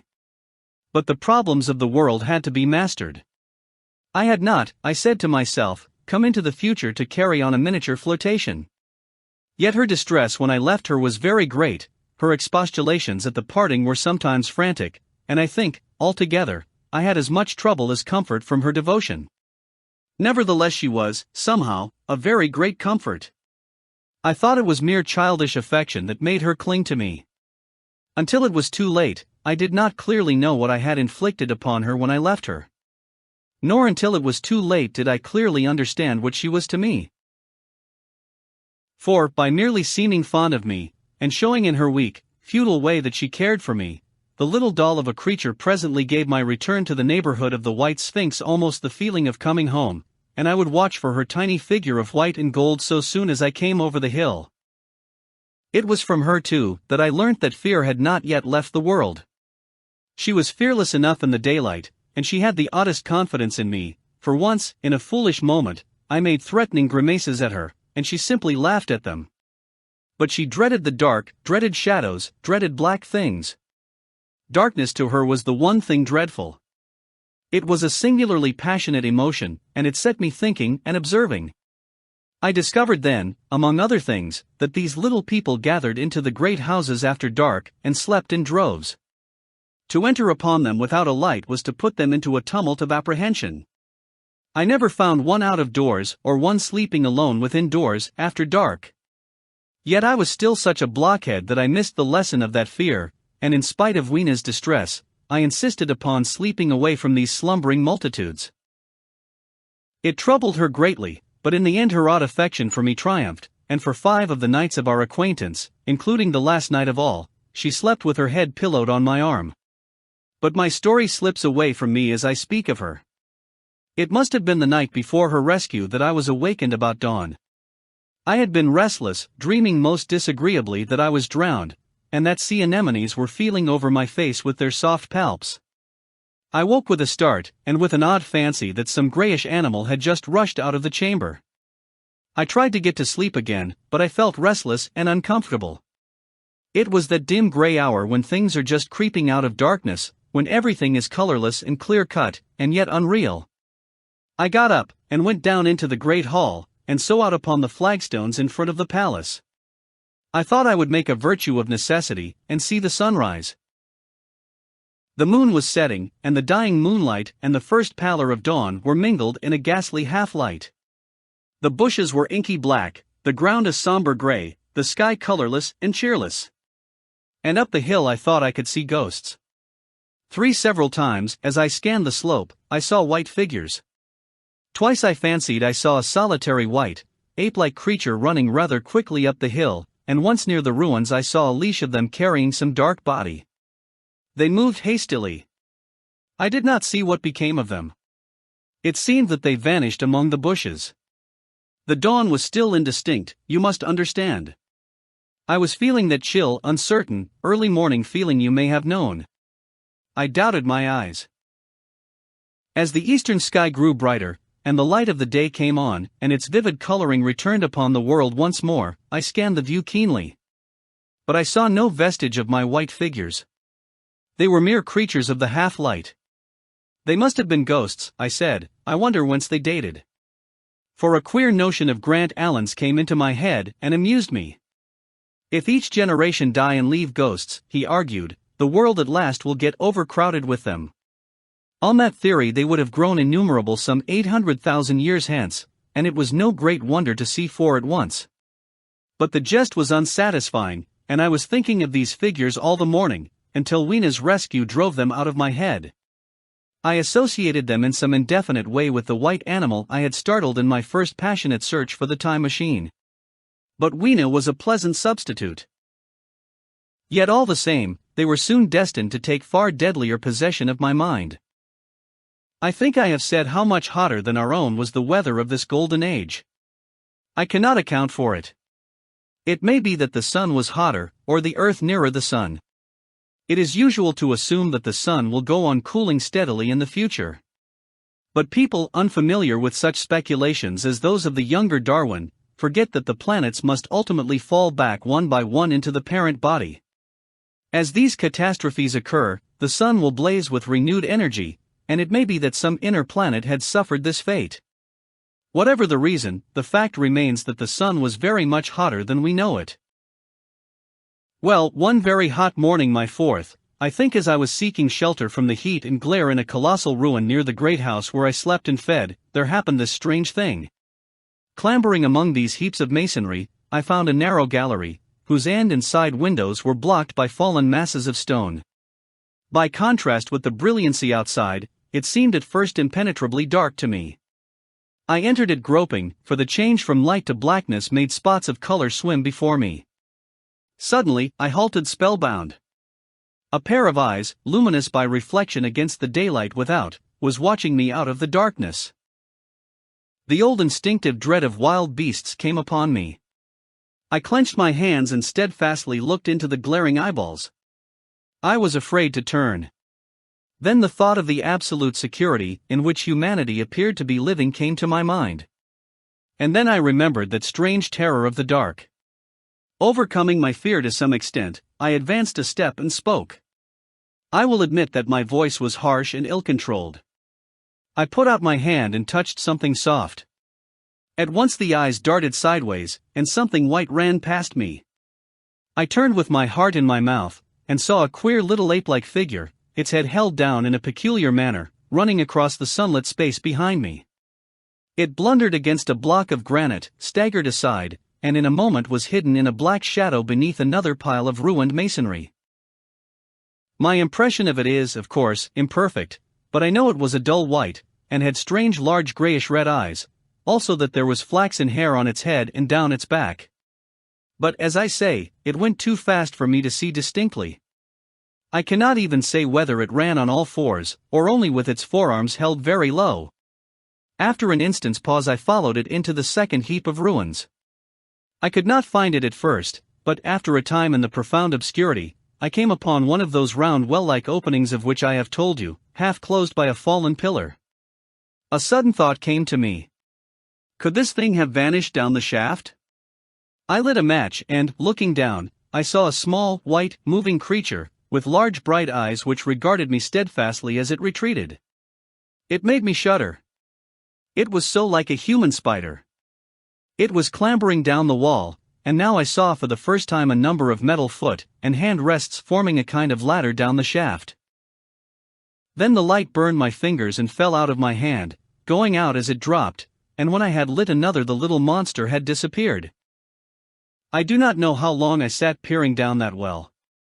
It was not for some time that I could succeed in persuading myself that the thing I had seen was human. But gradually, the truth dawned on me, that man had not remained one species, but had differentiated into two distinct animals, that my graceful children of the upper world were not the sole descendants of our generation, but that this bleached, obscene, nocturnal thing, which had flashed before me, was also heir to all the ages. I thought of the flickering pillars and of my theory of an underground ventilation. I began to suspect their true import. And what, I wondered, was this lemur doing in my scheme of a perfectly balanced organization? How was it related to the indolent serenity of the beautiful overworlders? And what was hidden down there, at the foot of that shaft? I sat upon the edge of the well telling myself that, at any rate, there was nothing to fear, and that there I must descend for the solution of my difficulties. And withal I was absolutely afraid to go. As I hesitated, two of the beautiful upper world people came running in their amorous sport across the daylight in the shadow. The male pursued the female, flinging flowers at her as he ran. They seemed distressed to find me, my arm against the overturned pillar, peering down the well. Apparently it was considered bad form to remark these apertures, for when I pointed to this one, and tried to frame a question about it in their tongue, they were still more visibly distressed and turned away. But they were interested by my matches, and I struck some to amuse them. I tried them again about the well, and again I failed. So presently I left them, meaning to go back to Weena, and see what I could get from her. But my mind was already in revolution, my guesses and impressions were slipping and sliding to a new adjustment. I had now a clue to the import of these wells, to the ventilating towers, to the mystery of the ghosts, to say nothing of a hint at the meaning of the bronze gates and the fate of the time machine. And very vaguely there came a suggestion towards the solution of the economic problem that had puzzled me. Here was the new view. Plainly, this second species of man was subterranean. There were three circumstances in particular which made me think that its rare emergence above ground was the outcome of a long-continued underground habit. In the first place, there was the bleached look common in most animals that live largely in the dark, the white fish of the Kentucky caves, for instance. Then, those large eyes, with that capacity for reflecting light, are common features of nocturnal things witness the owl and the cat. And last of all, that evident confusion in the sunshine, that hasty yet fumbling awkward flight towards dark shadow, and that peculiar carriage of the head while in the light all reinforced the theory of an extreme sensitiveness of the retina.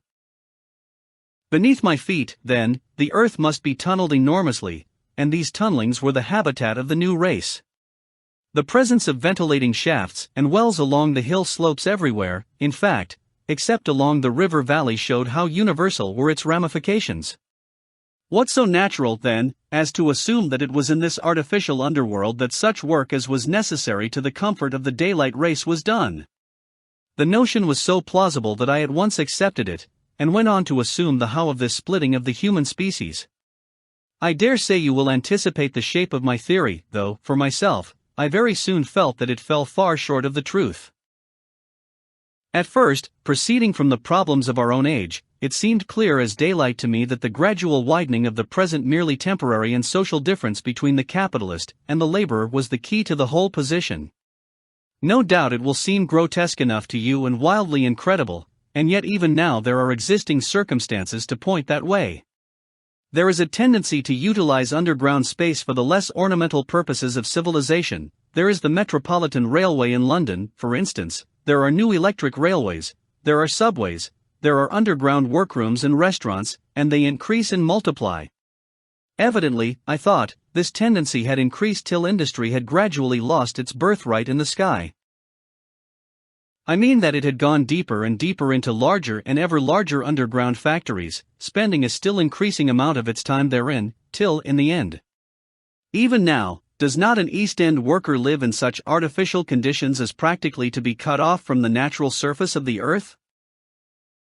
Again, the exclusive tendency of richer people due, no doubt, to the increasing refinement of their education, and the widening gulf between them and the rude violence of the poor is already leading to the closing, in their interest, of considerable portions of the surface of the land. About London, for instance, perhaps half the prettier country is shut in against intrusion. And this same widening gulf, which is due to the length and expense of the higher educational process, and the increased facilities for and temptations towards refined habits on the part of the rich, will make that exchange between class and class, that promotion by intermarriage which at present retards the splitting of our species along lines of social stratification, less and less frequent. So, in the end, above ground you must have the haves, pursuing pleasure and comfort and beauty, and below ground the have-nots, the workers getting continually adapted to the conditions of their labor. Once they were there, they would no doubt have to pay rent, and not a little of it, for the ventilation of their caverns, and if they refused, they would starve or be suffocated for arrears. Such of them as were so constituted as to be miserable and rebellious would die, and, in the end, the balance being permanent, the survivors would become as well adapted to the conditions of underground life, and as happy in their way, as the overworld people were to theirs. As it seemed to me, the refined beauty and the etiolated pallor followed naturally enough. The great triumph of humanity I had dreamed of took a different shape in my mind. It had been no such triumph of moral education and general cooperation as I had imagined. Instead, I saw a real aristocracy, armed with a perfected science and working to a logical conclusion the industrial system of today. Its triumph had not been simply a triumph over nature, but a triumph over nature and the fellowman. This, I must warn you, was my theory at the time. I had no convenient cicerone in the pattern of the utopian books. my explanation may be absolutely wrong. I still think it is the most plausible one. But even on this supposition, the balanced civilization that was at last attained must have long since passed its zenith, and was now far fallen into decay. The too perfect security of the overworlders had led them to a slow movement of degeneration, to a general dwindling in size, strength, and intelligence. That I could see clearly enough already. What had happened to the undergrounders I did not yet suspect, but from what I had seen of the Morlocks, that, by the by, was the name by which these creatures were called, I could imagine that the modification of the human type was even far more profound than among the Eloi, the beautiful race that I already knew. Then came troublesome doubts. Why had the Morlocks taken my time machine? For I felt sure it was they who had taken it. Why, too, if the Eloi were masters, could they not restore the machine to me? And why were they so terribly afraid of the dark? I proceeded, as I have said, to question Weena about this underworld, but here again I was disappointed. At first she would not understand my questions, and presently she refused to answer them. She shivered as though the topic was unendurable. And when I pressed her, perhaps a little harshly, she burst into tears. They were the only tears, except my own, I ever saw in that golden age. When I saw them I ceased abruptly to trouble about the Morlocks, and was only concerned in banishing these signs of her human inheritance from Weena's eyes. And very soon she was smiling and clapping her hands, while I solemnly burnt a match. 9. The Morlocks. It may seem odd to you, but it was 2 days before I could follow up the newfound clue in what was manifestly the proper way. I felt a peculiar shrinking from those pallid bodies. They were just the half-bleached color of the worms and things one sees preserved in spirit in a zoological museum. And they were filthily cold to the touch. Probably my shrinking was largely due to the sympathetic influence of the Eloi, whose disgust of the Morlocks I now began to appreciate. The next night I did not sleep well. Probably my health was a little disordered. I was oppressed with perplexity and doubt. Once or twice I had a feeling of intense fear for which I could perceive no definite reason. I remember creeping noiselessly into the great hall, where the little people were sleeping in the moonlight that night. Weena was among them, and feeling reassured by their presence. It occurred to me even then, that in the course of a few days the moon must pass through its last quarter, and the nights grow dark, when the appearances of these unpleasant creatures from below, these whitened lemurs, this new vermin that had replaced the old, might be more abundant. And on both these days I had the restless feeling of one who shirks an inevitable duty. I felt assured that the time machine was only to be recovered by boldly penetrating these mysteries of underground. Yet I could not face the mystery. If only I had had a companion, it would have been different. But I was so horribly alone, and even to clamber down into the darkness of the well appalled me. I don't know if you will understand my feeling, but I never felt quite safe at my back. It was this restlessness, this insecurity, perhaps, that drove me farther and farther afield in my exploring expeditions. Going to the southwestward towards the rising country that is now called Coombe Wood, I observed far off, in the direction of 19th-century Banstead, a vast green structure, different in character from any I had hitherto seen. It was larger than the largest of the palaces or ruins I knew, and the façade had an oriental look, the face of it having the luster, as well as the pale green tint, a kind of bluish green, of a certain type of Chinese porcelain. This difference in aspect suggested a difference in use, and I was minded to push on and explore. But the day was growing late, and I had come upon the site of the place after a long and tiring circuit, so I resolved to hold over the adventure for the following day, and I returned to the welcome and the caresses of little Weena. But next morning I perceived clearly enough that my curiosity regarding the palace of green porcelain was a piece of self-deception, to enable me to shirk, by another day, an experience I dreaded. I resolved I would make the descent without further waste of time, and started out in the early morning towards a well near the ruins of granite and aluminium. Little Weena ran with me. She danced beside me to the well, but when she saw me lean over the mouth and look downward, she seemed strangely disconcerted. "Goodbye, little Weena," I said, kissing her, and then putting her down, I began to feel over the parapet for the climbing hooks. Rather hastily, I may as well confess, for I feared my courage might leak away. At first she watched me in amazement. Then she gave a most piteous cry, and running to me, she began to pull at me with her little hands. I think her opposition nerved me rather to proceed.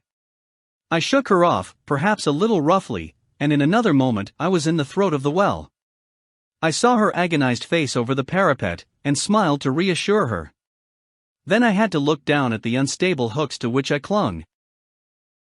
I had to clamber down a shaft of perhaps 200 yards. The descent was effected by means of metallic bars projecting from the sides of the well, and these being adapted to the needs of a creature much smaller and lighter than myself, I was speedily cramped and fatigued by the descent. And not simply fatigued. One of the bars bent suddenly under my weight, and almost swung me off into the blackness beneath. For a moment I hung by one hand, and after that experience I did not dare to rest again. Though my arms and back were presently acutely painful, I went on clambering down the sheer descent with as quick a motion as possible. Glancing upward, I saw the aperture, a small blue disc, in which a star was visible, while little Weena's head showed as a round black projection. The thudding sound of a machine below grew louder and more oppressive. Everything save that little disc above was profoundly dark, and when I looked up again Weena had disappeared. I was in an agony of discomfort. I had some thought of trying to go up the shaft again, and leave the underworld alone. But even while I turned this over in my mind I continued to descend. At last, with intense relief, I saw dimly coming up, a foot to the right of me, a slender loophole in the wall. Swinging myself in, I found it was the aperture of a narrow horizontal tunnel in which I could lie down and rest. It was not too soon. My arms ached, my back was cramped, and I was trembling with the prolonged terror of a fall. Besides this, the unbroken darkness had had a distressing effect upon my eyes. The air was full of the throb and hum of machinery pumping air down the shaft. I do not know how long I lay. I was aroused by a soft hand touching my face. Starting up in the darkness I snatched at my matches and, hastily striking one, I saw 3 stooping white creatures similar to the one I had seen above ground in the ruin, hastily retreating before the light. Living, as they did, in what appeared to me impenetrable darkness, their eyes were abnormally large and sensitive, just as are the pupils of the abysmal fishes, and they reflected the light in the same way. I have no doubt they could see me in that rayless obscurity, and they did not seem to have any fear of me apart from the light. But, so soon as I struck a match in order to see them, they fled incontinently, vanishing into dark gutters and tunnels, from which their eyes glared at me in the strangest fashion. I tried to call to them, but the language they had was apparently different from that of the overworld people, so that I was needs left to my own unaided efforts, and the thought of flight before exploration was even then in my mind. But I said to myself, you are in for it now, and, feeling my way along the tunnel, I found the noise of machinery grow louder. Presently the walls fell away from me, and I came to a large open space, and striking another match, saw that I had entered a vast arched cavern, which stretched into utter darkness beyond the range of my light. The view I had of it was as much as one could see in the burning of a match. Necessarily my memory is vague. Great shapes like big machines rose out of the dimness, and cast grotesque black shadows, in which dim spectral Morlocks sheltered from the glare. The place, by the by, was very stuffy and oppressive, and the faint halidus of freshly shed blood was in the air. Some way down the central vista was a little table of white metal, laid with what seemed a meal. The Morlocks at any rate were carnivorous. Even at the time, I remember wondering what large animal could have survived to furnish the red joint I saw. It was all very indistinct, the heavy smell, the big unmeaning shapes, the obscene figures lurking in the shadows, and only waiting for the darkness to come at me again. Then the match burnt down, and stung my fingers and fell, a wriggling red spot in the blackness. I have thought since how particularly ill-equipped I was for such an experience. When I had started with the time machine, I had started with the absurd assumption that the men of the future would certainly be infinitely ahead of ourselves in all their appliances. I had come without arms, without medicine, without anything to smoke. At times I missed tobacco frightfully, even without enough matches. If only I had thought of a Kodak. I could have flashed that glimpse of the underworld in a second, and examined it at leisure. But, as it was, I stood there with only the weapons and the powers that nature had endowed me with: hands, feet, and teeth, these, and 4 safety matches that still remained to me. I was afraid to push my way in among all this machinery in the dark, and it was only with my last glimpse of light I discovered that my store of matches had run low. It had never occurred to me until that moment that there was any need to economize them, and I had wasted almost half the box in astonishing the overworlders, to whom fire was a novelty. Now, as I say, I had 4 left, and while I stood in the dark, a hand touched mine, lank fingers came feeling over my face, and I was sensible of a peculiar unpleasant odor. I fancied I heard the breathing of a crowd of those dreadful little beings about me. I felt the box of matches in my hand being gently disengaged, and other hands behind me plucking at my clothing. The sense of these unseen creatures examining me was indescribably unpleasant. The sudden realization of my ignorance of their ways of thinking and doing came home to me very vividly in the darkness. I shouted at them as loudly as I could. They started away, and then I could feel them approaching me again. They clutched at me more boldly, whispering odd sounds to each other. I shivered violently, and shouted again rather discordantly. This time they were not so seriously alarmed, and they made a queer laughing noise as they came back at me. I will confess I was horribly frightened. I determined to strike another match and escape under the protection of its glare. I did so, and eking out the flicker with a scrap of paper from my pocket, I made good my retreat to the narrow tunnel.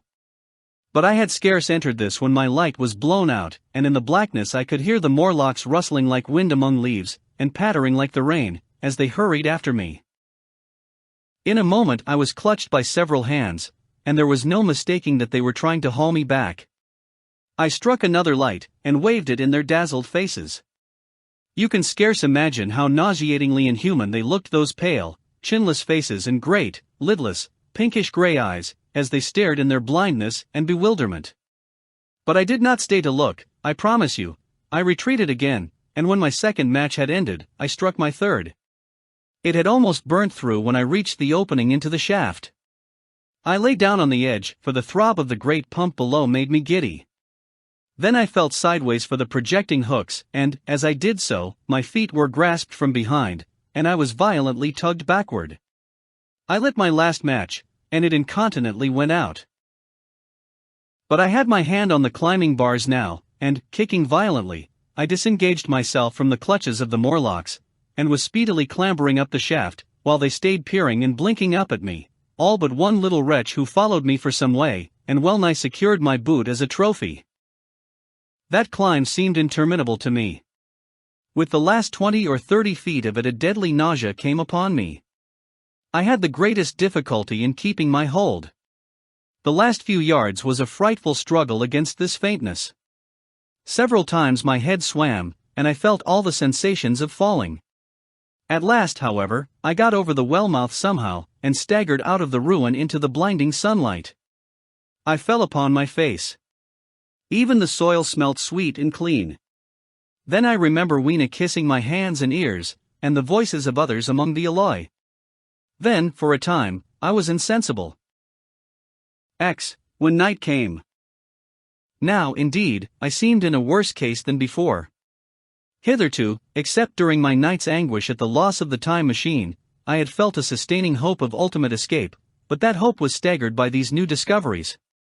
Hitherto I had merely thought myself impeded by the childish simplicity of the little people, and by some unknown forces which I had only to understand to overcome, but there was an altogether new element in the sickening quality of the Morlocks as something inhuman and malign. Instinctively I loathed them. Before, I had felt as a man might feel who had fallen into a pit. My concern was with the pit, and how to get out of it. Now I felt like a beast in a trap, whose enemy would come upon him soon. The enemy I dreaded may surprise you. It was the darkness of the new moon. Weena had put this into my head by some at first incomprehensible remarks about the dark nights. It was not now such a very difficult problem to guess what the coming dark nights might mean. The moon was on the wane, each night there was a longer interval of darkness. And I now understood to some slight degree at least the reason of the fear of the little upper world people for the dark. I wondered vaguely what foul villainy it might be that the Morlocks did under the new moon. I felt pretty sure now that my second hypothesis was all wrong. The upper world people might once have been the favored aristocracy, and the Morlocks their mechanical servants, but that had long since passed away. The two species that had resulted from the evolution of man were sliding down towards, or had already arrived at, an altogether new relationship. The Eloi, like the Carlovignan kings, had decayed to a mere beautiful futility. They still possessed the earth on sufferance, since the Morlocks, subterranean for innumerable generations, had come at last to find the daylit surface intolerable. And the Morlocks made their garments, I inferred, and maintained them in their habitual needs, perhaps through the survival of an old habit of service. They did it as a standing horse paws with his foot, or as a man enjoys killing animals in sport, because ancient and departed necessities had impressed it on the organism. But, clearly, the old order was already in part reversed. The nemesis of the delicate ones was creeping on apace. Ages ago, thousands of generations ago, man had thrust his brother man out of the ease and the sunshine. And now that brother was coming back changed. Already the Eloi had begun to learn one old lesson anew. They were becoming reacquainted with fear. And suddenly there came into my head the memory of the meat I had seen in the underworld. It seemed odd how it floated into my mind, not stirred up as it were by the current of my meditations, but coming in almost like a question from outside. I tried to recall the form of it. I had a vague sense of something familiar, but I could not tell what it was at the time. Still, however helpless the little people in the presence of their mysterious fear, I was differently constituted. I came out of this age of ours, this ripe prime of the human race, when fear does not paralyze and mystery has lost its terrors. I at least would defend myself. Without further delay I determined to make myself arms and a fastness where I might sleep. With that refuge as a base, I could face this strange world with some of that confidence I had lost in realizing to what creatures night by night I lay exposed. I felt I could never sleep again until my bed was secure from them. I shuddered with horror to think how they must already have examined me. I wandered during the afternoon along the valley of the Thames, but found nothing that commended itself to my mind as inaccessible. All the buildings and trees seemed easily practicable to such dexterous climbers as the Morlocks, to judge by their wells, must be. Then the tall pinnacles of the palace of green porcelain and the polished gleam of its walls came back to my memory, and in the evening, taking Weena like a child upon my shoulder, I went up the hills towards the southwest. The distance, I had reckoned, was 7 or 8 miles, but it must have been nearer 18. I had first seen the place on a moist afternoon when distances are deceptively diminished. In addition, the heel of one of my shoes was loose, and a nail was working through the sole. They were comfortable old shoes I wore about indoors so that I was lame. And it was already long past sunset when I came in sight of the palace, silhouetted black against the pale yellow of the sky. Weena had been hugely delighted when I began to carry her, but after a while she desired me to let her down, and ran along by the side of me, occasionally darting off on either hand to pick flowers to stick in my pockets. My pockets had always puzzled Weena, but at the last she had concluded that they were an eccentric kind of vases for floral decoration. At least she utilized them for that purpose. And that reminds me. In changing my jacket I found. The time traveler paused, put his hand into his pocket, and silently placed 2 withered flowers, not unlike very large white mallows, upon the little table. Then he resumed his narrative. As the hush of evening crept over the world and we proceeded over the hill crest towards Wimbledon, Weena grew tired and wanted to return to the house of grey stone. But I pointed out the distant pinnacles of the palace of green porcelain to her, and contrived to make her understand that we were seeking a refuge there from her fear. You know that great pause that comes upon things before the dusk? Even the breeze stops in the trees. To me there is always an air of expectation about that evening stillness. The sky was clear, remote, and empty save for a few horizontal bars far down in the sunset. Well, that night the expectation took the color of my fears. In that darkling calm my senses seemed preternaturally sharpened. I fancied I could even feel the hollowness of the ground beneath my feet, could, indeed, almost see through it the Morlocks on their anthill going hither and thither and waiting for the dark. In my excitement I fancied that they would receive my invasion of their burrows as a declaration of war. And why had they taken my time machine? So we went on in the quiet, and the twilight deepened into night. The clear blue of the distance faded, and one star after another came out. The ground grew dim and the trees black. Weena's fears and her fatigue grew upon her. I took her in my arms and talked to her and caressed her. Then, as the darkness grew deeper, she put her arms round my neck and, closing her eyes, tightly pressed her face against my shoulder. So we went down a long slope into a valley, and there in the dimness I almost walked into a little river. This I waded, and went up the opposite side of the valley, past a number of sleeping houses, and by a statue of fawn, or some such figure, minus the head.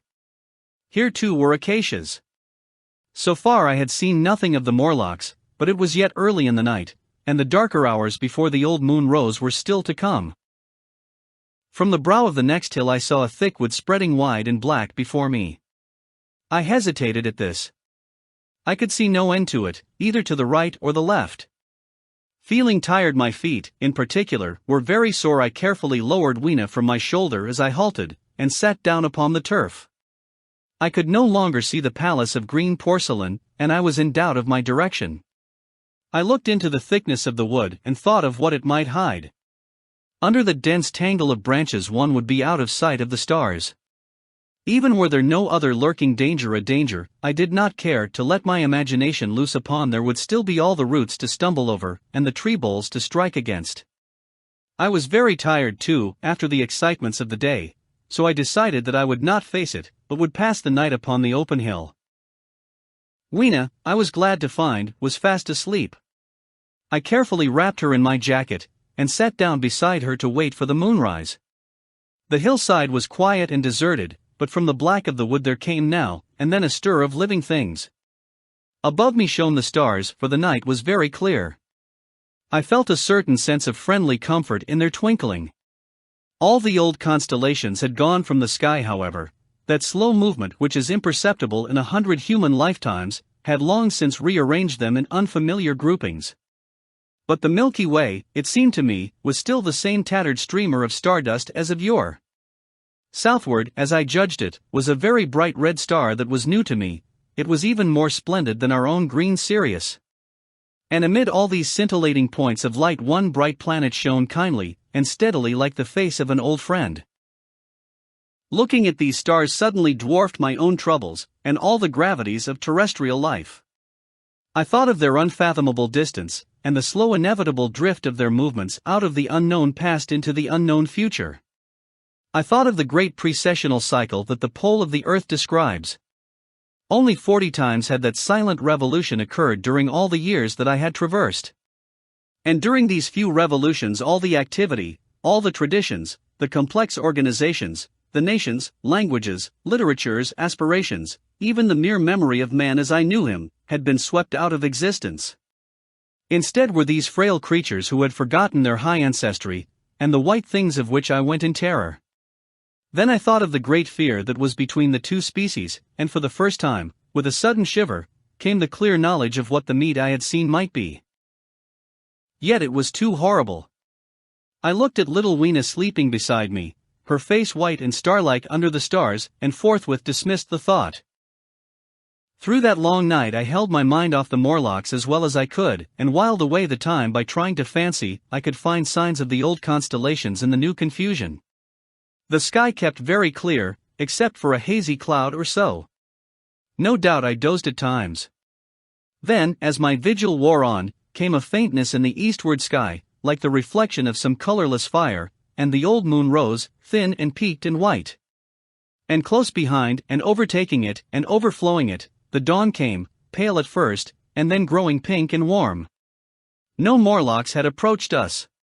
Indeed, I had seen none upon the hill that night. And in the confidence of renewed day it almost seemed to me that my fear had been unreasonable. I stood up and found my foot with the loose heel swollen at the ankle and painful under the heel, so I sat down again, took off my shoes, and flung them away. I awakened Weena, and we went down into the wood, now green and pleasant instead of black and forbidding. We found some fruit wherewith to break our fast. We soon met others of the dainty ones, laughing and dancing in the sunlight as though there was no such thing in nature as the night. And then I thought once more of the meat that I had seen. I felt assured now of what it was, and from the bottom of my heart I pitied this last feeble rill from the great flood of humanity.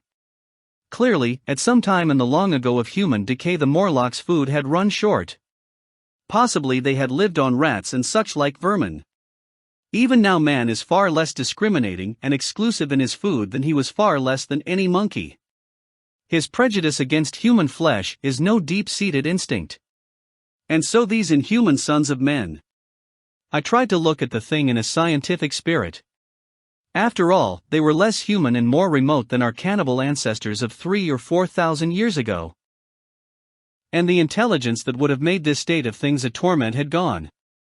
Why should I trouble myself? These Eloi were mere fatted cattle, which the ant-like Morlocks preserved and preyed upon, probably saw to the breeding of. And there was Weena dancing at my side. Then I tried to preserve myself from the horror that was coming upon me, by regarding it as a rigorous punishment of human selfishness. Man had been content to live in ease and delight upon the labors of his fellowman, had taken necessity as his watchword and excuse, and in the fullness of time necessity had come home to him. I even tried a Carlyle-like scorn of this wretched aristocracy in decay. But this attitude of mind was impossible. However great their intellectual degradation, the Eloi had kept too much of the human form not to claim my sympathy, and to make me perforce a sharer in their degradation and their fear. I had at that time very vague ideas as to the course I should pursue. My first was to secure some safe place of refuge, and to make myself such arms of metal or stone as I could contrive. That necessity was immediate. In the next place, I hoped to procure some means of fire, so that I should have the weapon of a torch at hand, for nothing, I knew, would be more efficient against these Morlocks. Then I wanted to arrange some contrivance to break open the doors of bronze under the White Sphinx. I had in mind a battering ram. I had a persuasion that if I could enter those doors and carry a blaze of light before me, I should discover the time machine and escape. I could not imagine the Morlocks were strong enough to move it far away. Weena I had resolved to bring with me to our own time. And turning such schemes over in my mind, I pursued our way towards the building which my fancy had chosen as our dwelling. 11. The Palace of Green Porcelain. I found the Palace of Green Porcelain, when we approached it about noon, deserted and falling into ruin. Only ragged vestiges of glass remained in its windows, and great sheets of the green facing had fallen away from the corroded metallic framework. It lay very high upon a turfy down, and looking northeastward before I entered it, I was surprised to see a large estuary, or even creek, where I judged Wandsworth and Battersea must once have been. I thought then, though I never followed up the thought of what might have happened, or might be happening, to the living things in the sea. The material of the palace proved on examination to be indeed porcelain, and along the face of it I saw an inscription in some unknown character. I thought, rather foolishly, that Weena might help me to interpret this, but I only learnt that the bare idea of writing had never entered her head. She always seemed to me, I fancy, more human than she was, perhaps because her affection was so human. Within the big valves of the door, which were open and broken, we found, instead of the customary hall, a long gallery lit by many side windows. At the first glance I was reminded of a museum. The tiled floor was thick with dust, and a remarkable array of miscellaneous objects was shrouded in the same grey covering. Then I perceived, standing strange and gaunt in the center of the hall, what was clearly the lower part of a huge skeleton. I recognized by the oblique feet that it was some extinct creature after the fashion of the Megatherium. The skull and the upper bones lay beside it in the thick dust, and in one place, where rainwater had dropped through a leak in the roof, the thing itself had been worn away. Further in the gallery was the huge skeleton barrel of a brontosaurus. My museum hypothesis was confirmed. Going towards the side, I found what appeared to be sloping shelves, and clearing away the thick dust, I found the old familiar glass cases of our own time. But they must have been airtight to judge from the fair preservation of some of their contents. Clearly we stood among the ruins of some latter-day South Kensington. Here, apparently, was the paleontological section, and a very splendid array of fossils it must have been, though the inevitable process of decay that had been staved off for a time, and had, through the extinction of bacteria and fungi, lost 99/100ths of its force, was nevertheless, with extreme sureness if with extreme slowness, at work again upon all its treasures. Here and there I found traces of the little people in the shape of rare fossils broken to pieces or threaded in strings upon reeds. And the cases had in some instances been bodily removed by the Morlocks, as I judged. The place was very silent. The thick dust deadened our footsteps.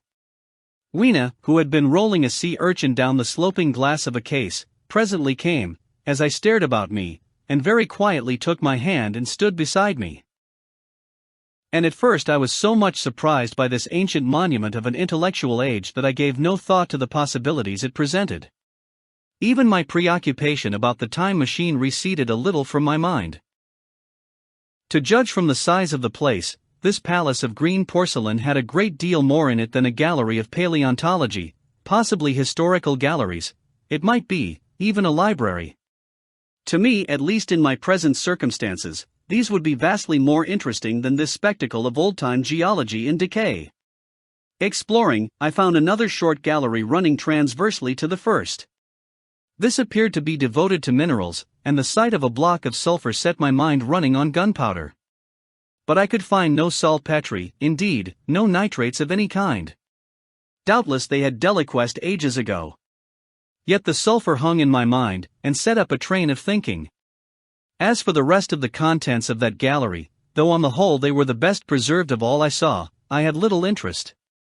I am no specialist in mineralogy, and I went on down a very ruinous aisle running parallel to the first hall I had entered. Apparently this section had been devoted to natural history, but everything had long since passed out of recognition. A few shriveled and blackened vestiges of what had once been stuffed animals, desiccated mummies in jars that had once held spirit, a brown dust of departed plants, that was all. I was sorry for that, because I should have been glad to trace the patient readjustments by which the conquest of animated nature had been attained. Then we came to a gallery of simply colossal proportions, but singularly ill-lit, the floor of it running downward at a slight angle from the end at which I entered. At intervals white globes hung from the ceiling, many of them cracked and smashed, which suggested that originally the place had been artificially lit. Here I was more in my element, for rising on either side of me were the huge bulks of big machines, all greatly corroded and many broken down, but some still fairly complete. You know I have a certain weakness for mechanism, and I was inclined to linger among these, the more so as for the most part they had the interest of puzzles, and I could make only the vaguest guesses at what they were for. I fancied that if I could solve their puzzles I should find myself in possession of powers that might be of use against the Morlocks. Suddenly Weena came very close to my side. So suddenly that she startled me. Had it not been for her I do not think I should have noticed that the floor of the gallery sloped at all. Footnote: it may be, of course, that the floor did not slope, but that the museum was built into the side of a hill. Ed. The end I had come in at was quite above ground, and was lit by rare slit-like windows. As you went down the length, the ground came up against these windows, until at last there was a pit like the area of a London house before each, and only a narrow line of daylight at the top. I went slowly along, puzzling about the machines, and had been too intent upon them to notice the gradual diminution of the light, until Weena's increasing apprehensions drew my attention. Then I saw that the gallery ran down at last into a thick darkness. I hesitated, and then, as I looked round me, I saw that the dust was less abundant and its surface less even. Further away towards the dimness, it appeared to be broken by a number of small narrow footprints. My sense of the immediate presence of the Morlocks revived at that. I felt that I was wasting my time in the academic examination of machinery. I called to mind that it was already far advanced in the afternoon, and that I had still no weapon, no refuge, and no means of making a fire. And then down in the remote blackness of the gallery I heard a peculiar pattering, and the same odd noises I had heard down the well. I took Weena's hand. Then, struck with a sudden idea, I left her and turned to a machine from which projected a lever not unlike those in a signal box. Clambering upon the stand, and grasping this lever in my hands, I put all my weight upon it sideways. Suddenly Weena, deserted in the central aisle, began to whimper. I had judged the strength of the lever pretty correctly, for it snapped after a minute's strain, and I rejoined her with a mace in my hand more than sufficient, I judged, for any Morlock skull I might encounter. And I longed very much to kill a Morlock or so. Very inhuman, you may think, to want to go killing one's own descendants. But it was impossible, somehow, to feel any humanity in the things. Only my disinclination to leave Weena, and a persuasion that if I began to slake my thirst for murder my time machine might suffer, restrained me from going straight down the gallery and killing the brutes I heard. Well, mace in one hand and Weena in the other, I went out of that gallery, and into another, and still larger one, which at the first glance reminded me of a military chapel hung with tattered flags. The brown and charred rags that hung from the sides of it, I presently recognized as the decaying vestiges of books. They had long since dropped to pieces, and every semblance of print had left them. But here and there were warped boards and cracked metallic clasps that told the tale well enough. Had I been a literary man I might, perhaps, have moralised upon the futility of all ambition.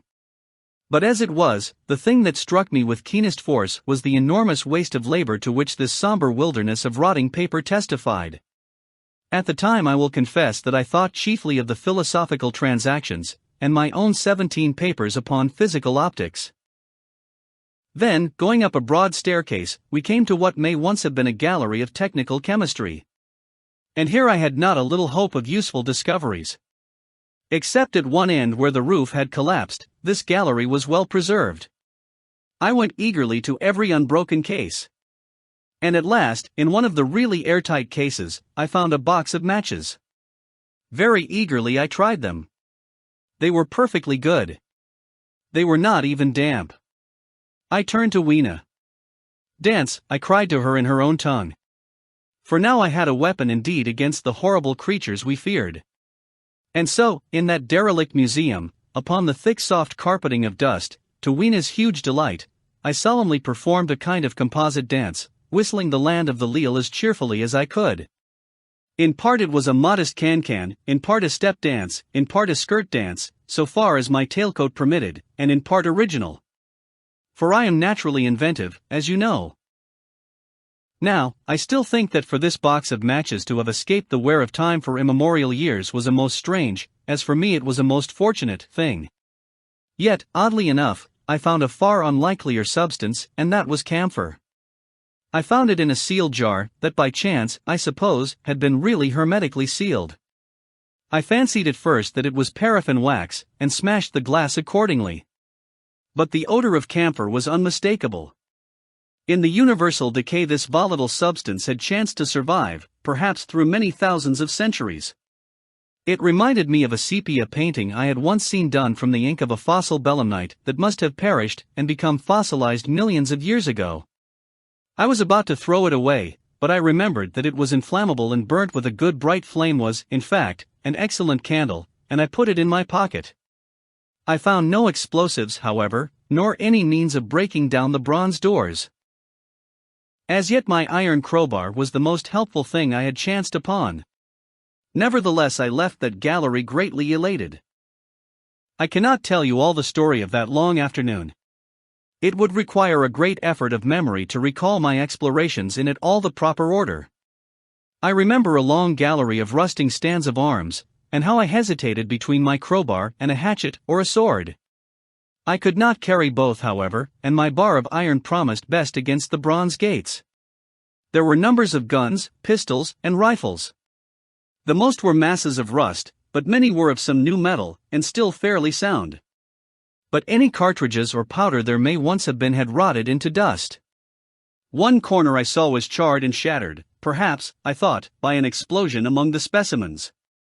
In another place was a vast array of idols, Polynesian, Mexican, Grecian, Phoenician, every country on earth, I should think. And here, yielding to an irresistible impulse, I wrote my name upon the nose of a steatite monster from South America that particularly took my fancy. As the evening drew on, my interest waned. I went through gallery after gallery, dusty, silent, often ruinous, the exhibits sometimes mere heaps of rust and lignite, sometimes fresher. In one place I suddenly found myself near the model of a tin mine, and then by the merest accident I discovered, in an airtight case, 2 dynamite cartridges. I shouted Eureka, and smashed the case with joy. Then came a doubt. I hesitated. Then, selecting a little side gallery, I made my essay. I never felt such a disappointment as I did in waiting 5, 10, 15 minutes for an explosion that never came. Of course the things were dummies, as I might have guessed from their presence. I really believe that had they not been so, I should have rushed off incontinently and blown Sphinx, bronze doors, and, as it proved, my chances of finding the time machine, altogether into non-existence. It was after that, I think, that we came to a little open court within the palace. It was turfed, and had 3 fruit trees. So we rested and refreshed ourselves. Towards sunset I began to consider our position. Night was creeping upon us, and my inaccessible hiding place had still to be found. But that troubled me very little now. I had in my possession a thing that was, perhaps, the best of all defenses against the Morlocks. I had matches. I had the camphor in my pocket too, if a blaze were needed. It seemed to me that the best thing we could do would be to pass the night in the open, protected by a fire. In the morning there was the getting of the time machine. Towards that, as yet, I had only my iron mace. But now, with my growing knowledge, I felt very differently towards those bronze doors.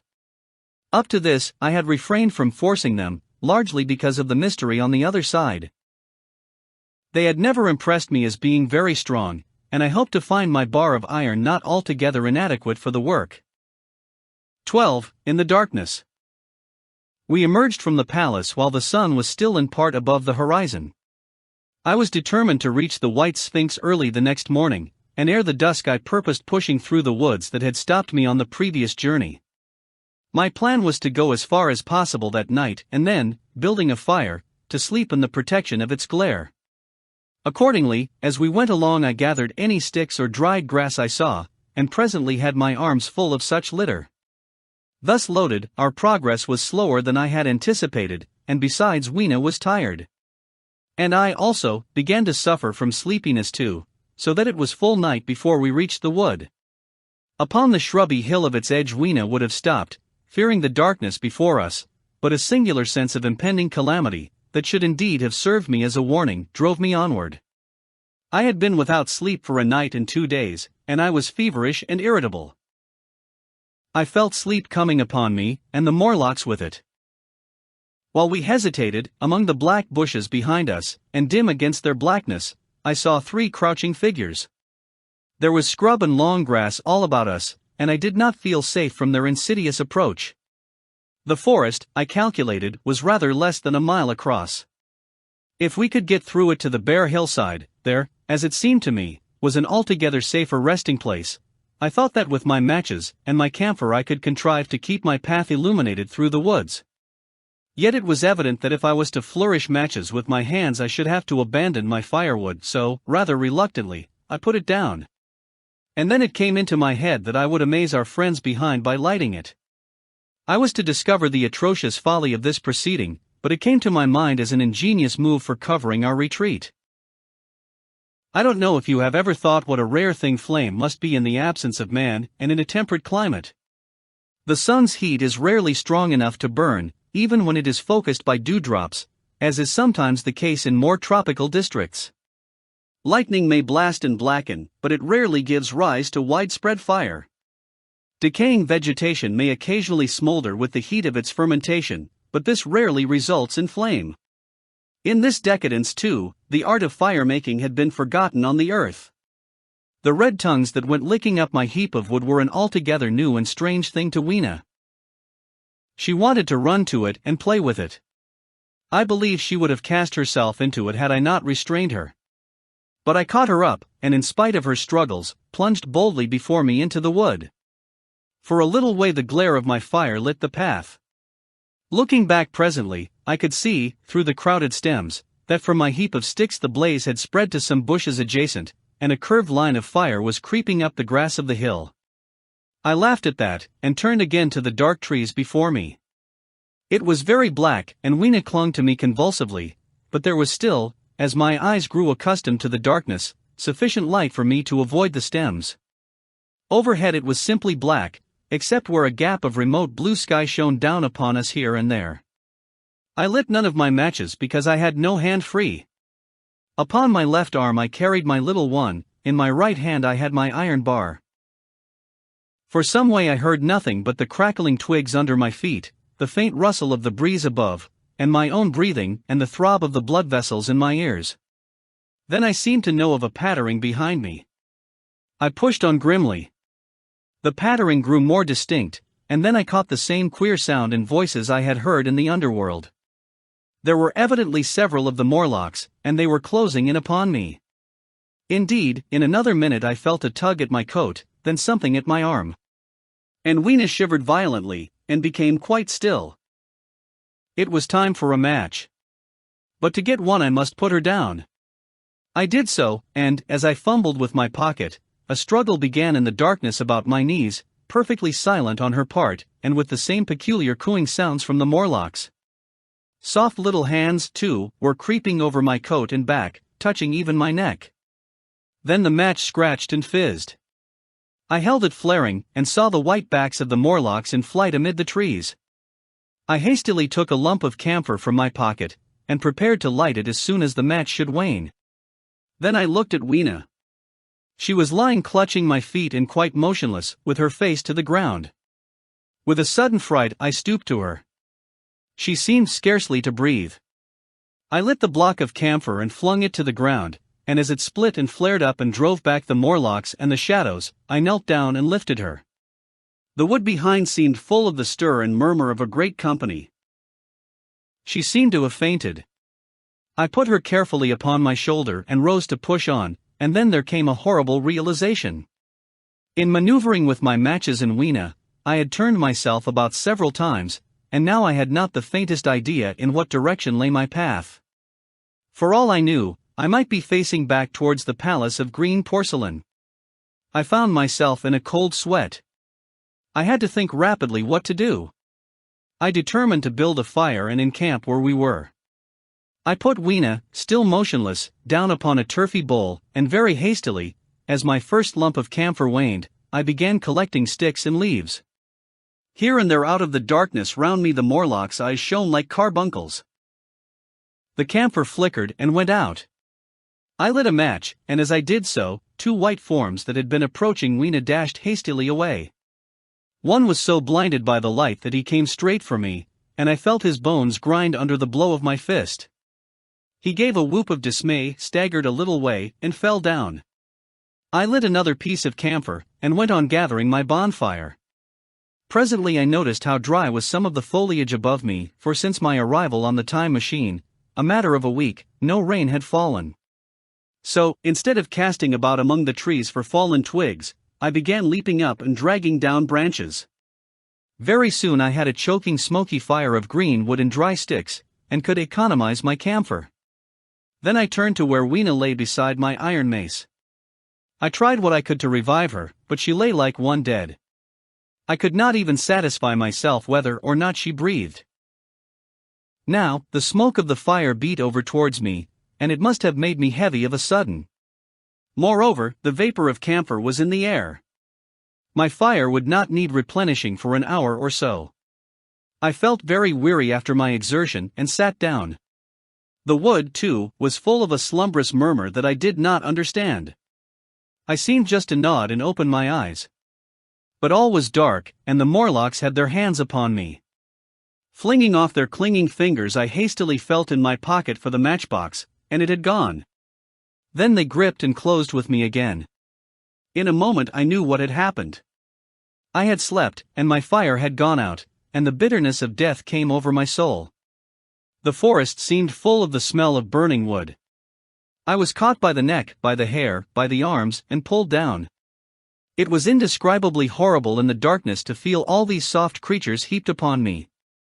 I felt as if I was in a monstrous spider's web. I was overpowered and went down. I felt little teeth nipping at my neck. I rolled over, and as I did so my hand came against my iron lever. It gave me strength. I struggled up, shaking the human rats from me, and, holding the bar short, I thrust where I judged their faces might be. I could feel the succulent giving of flesh and bone under my blows, and for a moment I was free. The strange exultation that so often seems to accompany hard fighting came upon me. I knew that both I and Weena were lost, but I determined to make the Morlocks pay for their meat. I stood with my back to a tree, swinging the iron bar before me. The whole wood was full of the stir and cries of them. A minute passed. Their voices seemed to rise to a higher pitch of excitement, and their movements grew faster. Yet none came within reach. I stood glaring at the blackness. Then suddenly came hope. What if the Morlocks were afraid?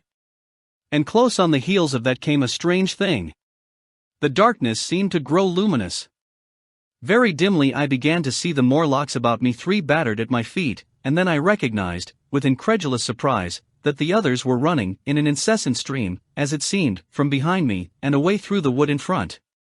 And their backs seemed no longer white, but reddish. As I stood agape, I saw a little red spark go drifting across a gap of starlight between the branches and vanish.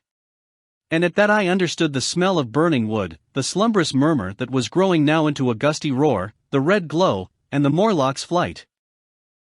Stepping out from behind my tree and looking back, I saw, through the black pillars of the nearer trees, the flames of the burning forest. It was my first fire coming after me. With that I looked for Weena, but she was gone. The hissing and crackling behind me, the explosive thud as each fresh tree burst into flame, left little time for reflection. My iron bars still gripped, I followed in the Morlock's path.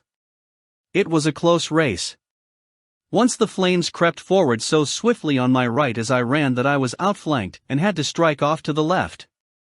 But at last I emerged upon a small open space, and as I did so, a Morlock came blundering towards me, and past me, and went on straight into the fire.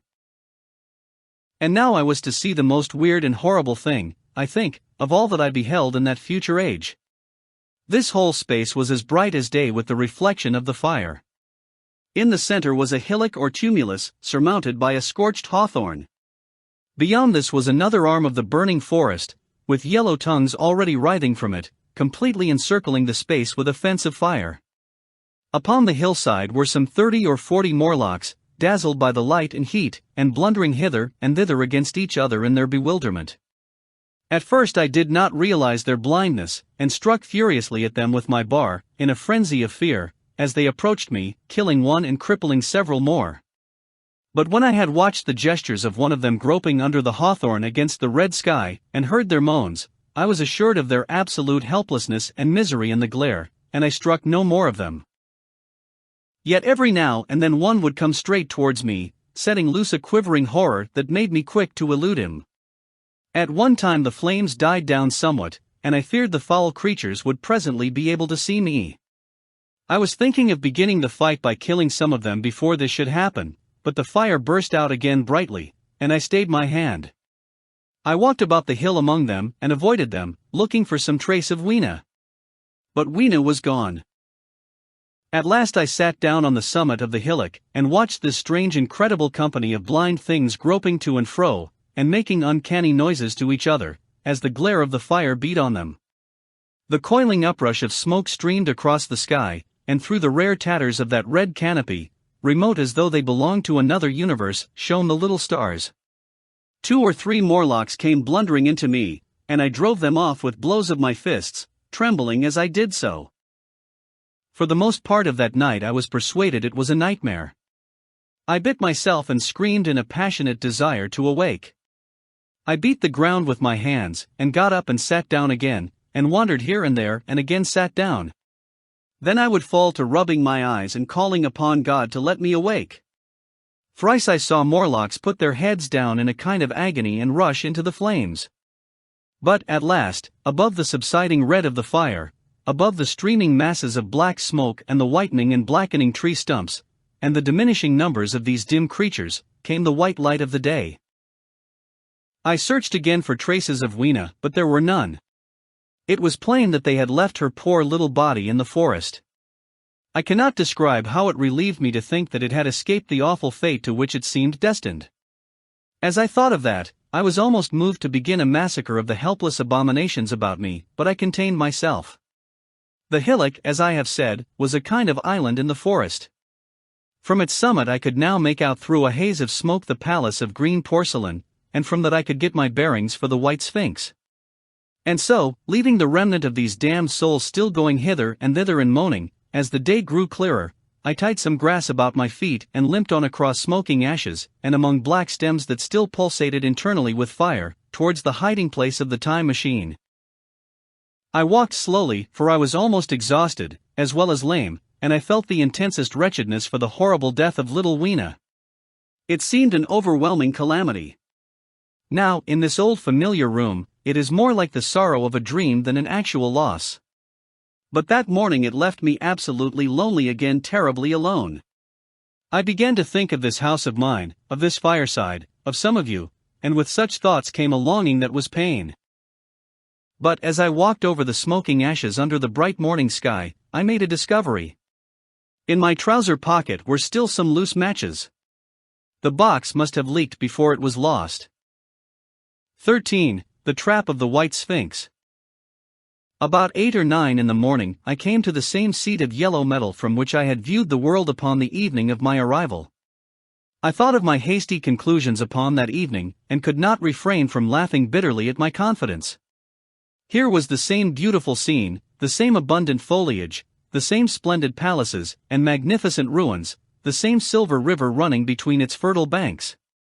The gay robes of the beautiful people moved hither and thither among the trees.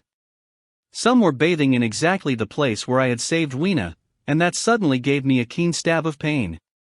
And like blots upon the landscape rose the cupolas above the ways to the underworld. I understood now what all the beauty of the overworld people covered. Very pleasant was their day, as pleasant as the day of the cattle in the field. Like the cattle, they knew of no enemies and provided against no needs. And their end was the same. I grieved to think how brief the dream of the human intellect had been. It had committed suicide. It had set itself steadfastly towards comfort and ease, a balanced society with security and permanency as its watchword. It had attained its hopes to come to this at last. Once, life and property must have reached almost absolute safety. The rich had been assured of his wealth and comfort, the twaller assured of his life and work. No doubt in that perfect world there had been no unemployed problem, no social question left unsolved. And a great quiet had followed. It is a law of nature we overlook, that intellectual versatility is the compensation for change, danger, and trouble. An animal perfectly in harmony with its environment is a perfect mechanism. Nature never appeals to intelligence until habit and instinct are useless. There is no intelligence where there is no change and no need of change. Only those animals partake of intelligence that have to meet a huge variety of needs and dangers. So, as I see it, the upper world man had drifted towards his feeble prettiness, and the underworld to mere mechanical industry. But that perfect state had lacked one thing even for mechanical perfection: absolute permanency. Apparently as time went on, the feeding of an underworld, however it was effected, had become disjointed. Mother Necessity, who had been staved off for a few thousand years, came back again, and she began below. The underworld being in contact with machinery, which however perfect, still needs some little thought outside habit, had probably retained perforce rather more initiative, if less of every other human character, than the upper. And when other meat failed them, they turned to what old habit had hitherto forbidden. So I say I saw it in my last view of the world of 802,701. It may be as wrong an explanation as mortal wit could invent. It is how the thing shaped itself to me, and is that I give it to you. After the fatigues, excitements, and terrors of the past days, and in spite of my grief, this seat, and the tranquil view, and the warm sunlight were very pleasant. I was very tired and sleepy, and soon my theorizing passed into dozing. Catching myself at that, I took my own hint, and spreading myself out upon the turf I had a long and refreshing sleep. I awoke a little before sunsetting. I now felt safe against being caught napping by the Morlocks, and, stretching myself, I came on down the hill towards the White Sphinx. I had my crowbar in one hand, and the other hand played with the matches in my pocket. And now came a most unexpected thing. As I approached the pedestal of the Sphinx I found the bronze valves were open. They had slid down into grooves. At that I stopped short before them, hesitating to enter. Within was a small apartment, and on a raised place in the corner of this was the time machine. I had the small levers in my pocket. So here, after all my elaborate preparations for the siege of the White Sphinx, was a meek surrender. I threw my iron bar away, almost sorry not to use it. A sudden thought came into my head as I stooped towards the portal. For once at least, I grasped the mental operations of the Morlocks. Suppressing a strong inclination to laugh, I stepped through the bronze frame and up to the time machine. I was surprised to find it had been carefully oiled and cleaned. I have suspected since that the Morlocks had even partially taken it to pieces while trying in their dim way to grasp its purpose. Now as I stood and examined it, finding a pleasure in the mere touch of the contrivance, the thing I had expected happened. The bronze panels suddenly slid up and struck the frame with a clang. I was in the dark, trapped. So the Morlocks thought. At that I chuckled gleefully. I could already hear their murmuring laughter as they came towards me. Very calmly I tried to strike the match. I had only to fix on the levers and depart then like a ghost. But I had overlooked one little thing. The matches were of that abominable kind that light only on the box. You may imagine how all my calm vanished. The little brutes were close upon me. One touched me. I made a sweeping blow in the dark at them with the levers, and began to scramble into the saddle of the machine. Then came one hand upon me and then another. Then I had simply to fight against their persistent fingers for my levers, and at the same time feel for the studs over which these fitted. Indeed, they almost got away from me. As it slipped from my hand, I had to, but in the dark with my head I could hear the Morlock's skull ring to recover it. It was a nearer thing than the fight in the forest, I think, this last scramble. But at last the lever was fixed and pulled over. The clinging hands slipped from me. The darkness presently fell from my eyes. I found myself in the same grey light and tumult I have already described. 14. The further vision. I have already told you of the sickness and confusion that comes with time traveling. And this time I was not seated properly in the saddle, but sideways and in an unstable fashion. For an indefinite time I clung to the machine as it swayed and vibrated, quite unheeding how I went, and when I brought myself to look at the dials again I was amazed to find where I had arrived. One dial records days, and another thousands of days, another millions of days, and another thousands of millions. Now, instead of reversing the levers, I had pulled them over so as to go forward with them, and when I came to look at these indicators I found that the thousands hand was sweeping round as fast as the seconds hand of a watch into futurity. As I drove on, a peculiar change crept over the appearance of things. The palpitating grayness grew darker, then though I was still traveling with prodigious velocity the blinking succession of day and night, which was usually indicative of a slower pace, returned, and grew more and more marked. This puzzled me very much at first. The alternations of night and day grew slower and slower, and so did the passage of the sun across the sky, until they seemed to stretch through centuries. At last a steady twilight brooded over the earth, a twilight only broken now and then when a comet glared across the darkling sky. The band of light that had indicated the sun had long since disappeared, for the sun had ceased to set, it simply rose and fell in the west, and grew ever broader and more red. All trace of the moon had vanished. The circling of the stars, growing slower and slower, had given place to creeping points of light. At last, some time before I stopped, the sun, red and very large, halted motionless upon the horizon, a vast dome glowing with a dull heat, and now and then suffering a momentary extinction. At one time it had for a little while glowed more brilliantly again, but it speedily reverted to its sullen red heat. I perceived by this slowing down of its rising and setting that the work of the tidal drag was done. The earth had come to rest with one face to the sun, even as in our own time the moon faces the earth. Very cautiously, for I remembered my former headlong fall, I began to reverse my motion. Slower and slower went the circling hands until the thousands one seemed motionless, and the daily one was no longer a mere mist upon its scale. Still slower, until the dim outlines of a desolate beach grew visible.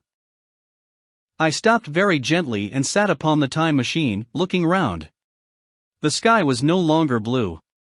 Northeastward it was inky black, and out of the blackness shone brightly and steadily the pale white stars. Overhead it was a deep Indian red and starless, and southeastward it grew brighter to a glowing scarlet where, cut by the horizon, lay the huge hull of the sun, red and motionless. The rocks about me were of a harsh reddish color, and all the trace of life that I could see at first was the intensely green vegetation that covered every projecting point on their southeastern face. It was the same rich green that one sees on forest moss or on the lichen in caves, plants which like these grow in a perpetual twilight. The machine was standing on a sloping beach. The sea stretched away to the southwest, to rise into a sharp bright horizon against the wan sky. There were no breakers and no waves, for not a breath of wind was stirring. Only a slight oily swell rose and fell like a gentle breathing, and showed that the eternal sea was still moving and living. And along the margin where the water sometimes broke was a thick incrustation of salt pink under the lurid sky. There was a sense of oppression in my head, and I noticed that I was breathing very fast. The sensation reminded me of my only experience of mountaineering, and from that I judged the air to be more rarefied than it is now. Far away up the desolate slope I heard a harsh scream, and saw a thing like a huge white butterfly go slanting and fluttering up into the sky and, circling, disappear over some low hillocks beyond. The sound of its voice was so dismal that I shivered and seated myself more firmly upon the machine. Looking round me again, I saw that, quite near, what I had taken to be a reddish mass of rock was moving slowly towards me. Then I saw the thing was really a monstrous crab-like creature. Can you imagine a crab as large as yonder table, with its many legs moving slowly and uncertainly, its big claws swaying, its long antennae, like carters' whips, waving and feeling, and its stalked eyes gleaming at you on either side of its metallic front? Its back was corrugated and ornamented with ungainly bosses, and a greenish incrustation blotched it here and there. I could see the many palps of its complicated mouth flickering and feeling as it moved. As I stared at this sinister apparition crawling towards me, I felt a tickling on my cheek as though a fly had lighted there. I tried to brush it away with my hand, but in a moment it returned, and almost immediately came another by my ear. I struck at this and caught something thread-like. It was drawn swiftly out of my hand. With a frightful qualm, I turned, and I saw that I had grasped the antenna of another monster crab that stood just behind me. Its evil eyes were wriggling on their stalks, its mouth was all alive with appetite, and its vast ungainly claws, smeared with an algal slime, were descending upon me. In a moment my hand was on the lever, and I had placed a month between myself and these monsters. But I was still on the same beach, and I saw them distinctly now as soon as I stopped. Dozens of them seemed to be crawling here and there, in the somber light, among the foliated sheets of intense green. I cannot convey the sense of abominable desolation that hung over the world. The red eastern sky, the northward blackness, the salt Dead Sea, the stony beach crawling with these foul, slow-stirring monsters, the uniform poisonous-looking green of the lichenous plants, the thin air that hurts one's lungs, all contributed to an appalling effect. I moved on 100 years, and there was the same red sun a little larger, a little duller, the same dying sea, the same chill air, and the same crowd of earthy crustacea creeping in and out among the green weed and the red rocks. And in the westward sky, I saw a curved pale line like a vast new moon.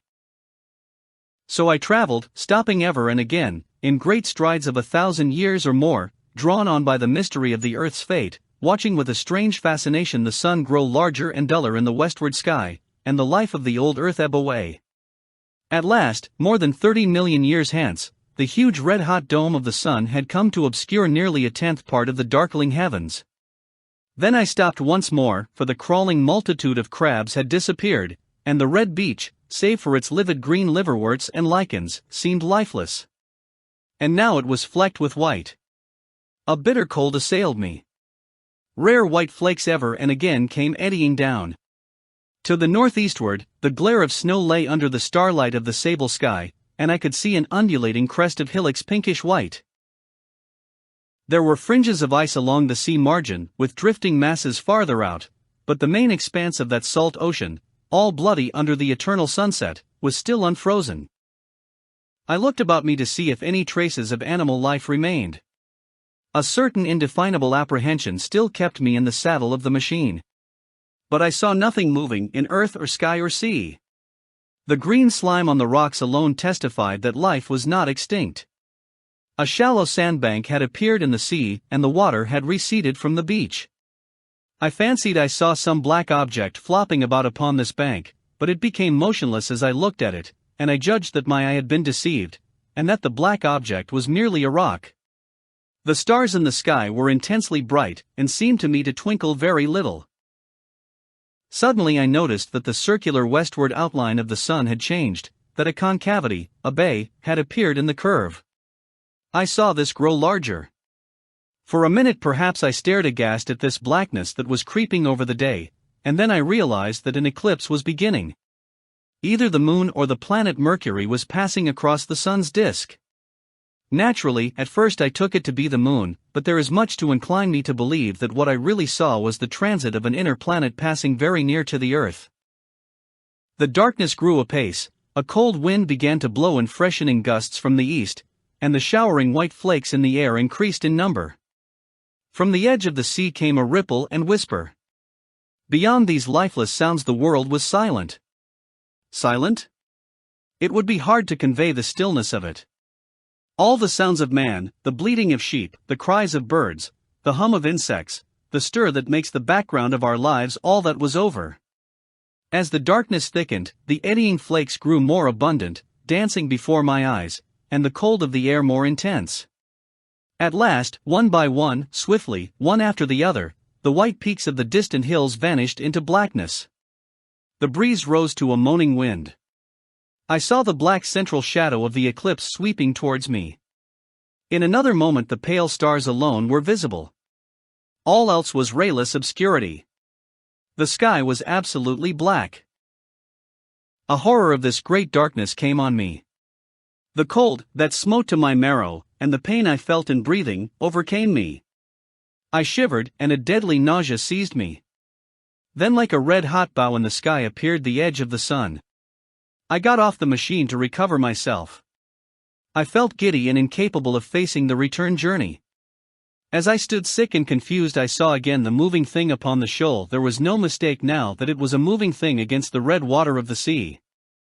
It was a round thing, the size of a football perhaps, or, it may be, bigger, and tentacles trailed down from it. It seemed black against the weltering blood-red water, and it was hopping fitfully about.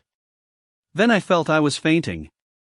But a terrible dread of lying helpless in that remote and awful twilight sustained me while I clambered upon the saddle. 15. The Time Traveler's Return. So I came back. For a long time, I must have been insensible upon the machine. The blinking succession of the days and nights was resumed, the sun got golden again, the sky blue. I breathed with greater freedom. The fluctuating contours of the land ebbed and flowed. The hands spun backward upon the dials.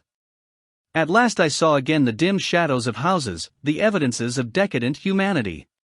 These, too, changed and passed, and others came. Presently, when the million dial was at 0, I slackened speed. I began to recognize our own pretty and familiar architecture. The thousands hand ran back to the starting point, the night and day flapped slower and slower. Then the old walls of the laboratory came round me. Very gently, now, I slowed the mechanism down. I saw one little thing that seemed odd to me. I think I have told you that when I set out, before my velocity became very high, Mrs. Watchett had walked across the room, traveling, as it seemed to me, like a rocket. As I returned, I passed again across that minute when she traversed the laboratory. But now her every motion appeared to be the exact inversion of her previous ones. The door at the lower end opened, and she glided quietly up the laboratory, back foremost, and disappeared behind the door by which she had previously entered. Just before that I seemed to see Hillier for a moment, but he passed like a flash. Then I stopped the machine, and saw about me again the old familiar laboratory, my tools, my appliances just as I had left them. I got off the thing very shakily, and sat down upon my bench. For several minutes I trembled violently. Then I became calmer. Around me was my old workshop again, exactly as it had been. I might have slept there, and the whole thing have been a dream. And yet, not exactly. The thing had started from the southeast corner of the laboratory. It had come to rest again in the northwest, against the wall where you saw it. That gives you the exact distance from my little lawn to the pedestal of the White Sphinx, into which the Morlocks had carried my machine. For a time my brain went stagnant. Presently I got up and came through the passage here, limping, because my heel was still painful, and feeling sorely begrimed. I saw the Pall Mall Gazette on the table by the door. I found the date was indeed today, and looking at the timepiece, saw the hour was almost 8 o'clock. I heard your voices and the clatter of plates. I hesitated, I felt so sick and weak. Then I sniffed good wholesome meat and opened the door on you. You know the rest. I washed and dined, and now I am telling you the story. 16. After the story. I know, he said, after a pause, that all this will be absolutely incredible to you, but to me the one incredible thing is that I am here tonight in this old familiar room looking into your friendly faces and telling you these strange adventures. He looked at the medical man. No, I cannot expect you to believe it. Take it as a lie or a prophecy. Say I dreamed it in the workshop. Consider I have been speculating upon the destinies of our race, until I have hatched this fiction. Treat my assertion of its truth as a mere stroke of art to enhance its interest. And taking it as a story, what do you think of it? He took up his pipe, and began, in his old accustomed manner, to tap with it nervously upon the bars of the grate. There was a momentary stillness. Then chairs began to creak and shoes to scrape upon the carpet. I took my eyes off the time traveler's face, and looked round at his audience. They were in the dark, and little spots of color swam before them. The medical man seemed absorbed in the contemplation of our host. The editor was looking hard at the end of his cigar. The sixth. The journalist fumbled for his watch. The others, as far as I remember, were motionless. The editor stood up with a sigh. What a pity it is you're not a writer of stories, he said, putting his hand on the time traveler's shoulder. You don't believe it? Well, I thought not. The time traveler turned to us. Where are the matches? He said. He lit one and spoke over his pipe, puffing. To tell you the truth, I hardly believe it myself. And yet. His eye fell with a mute inquiry upon the withered white flowers upon the little table. Then he turned over the hand holding his pipe, and I saw he was looking at some half-healed scars on his knuckles. The medical man rose, came to the lamp, and examined the flowers. The gynœcium's odd, he said. The psychologist leant forward to see, holding out his hand for a specimen. I'm hanged if it isn't 1:15, said the journalist.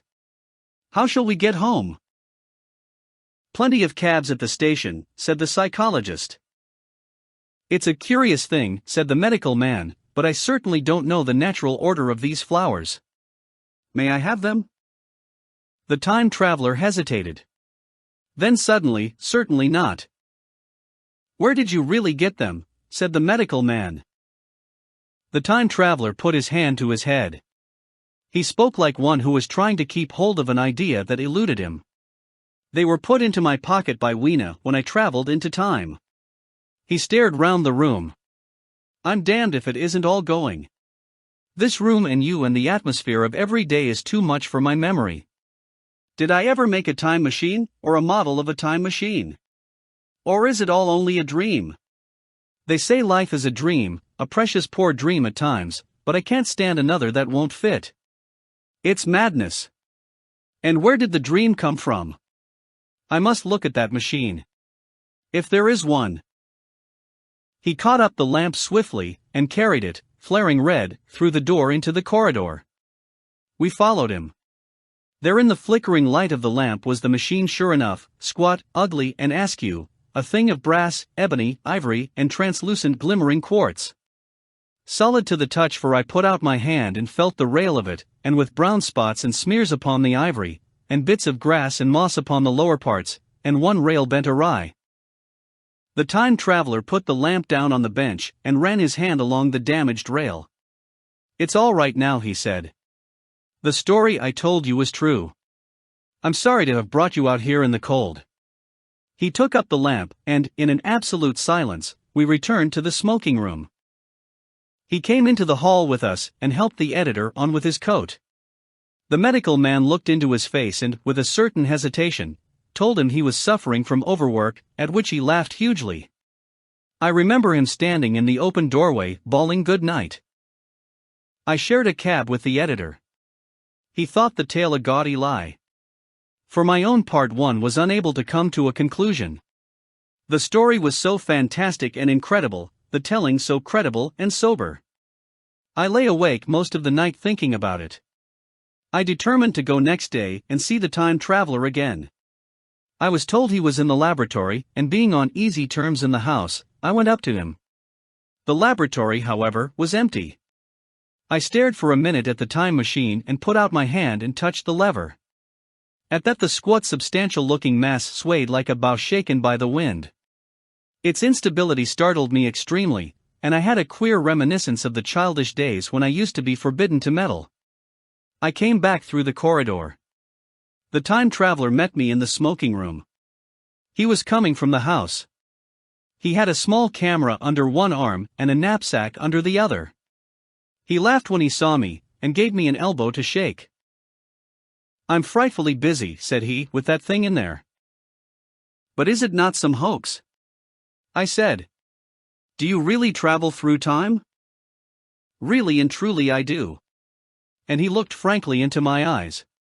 He hesitated. His eye wandered about the room. "I only want half an hour," he said. "I know why you came, and it's awfully good of you. There's some magazines here. If you'll stop to lunch, I'll prove you this time traveling up to the hilt, specimens and all. If you'll forgive my leaving you now?"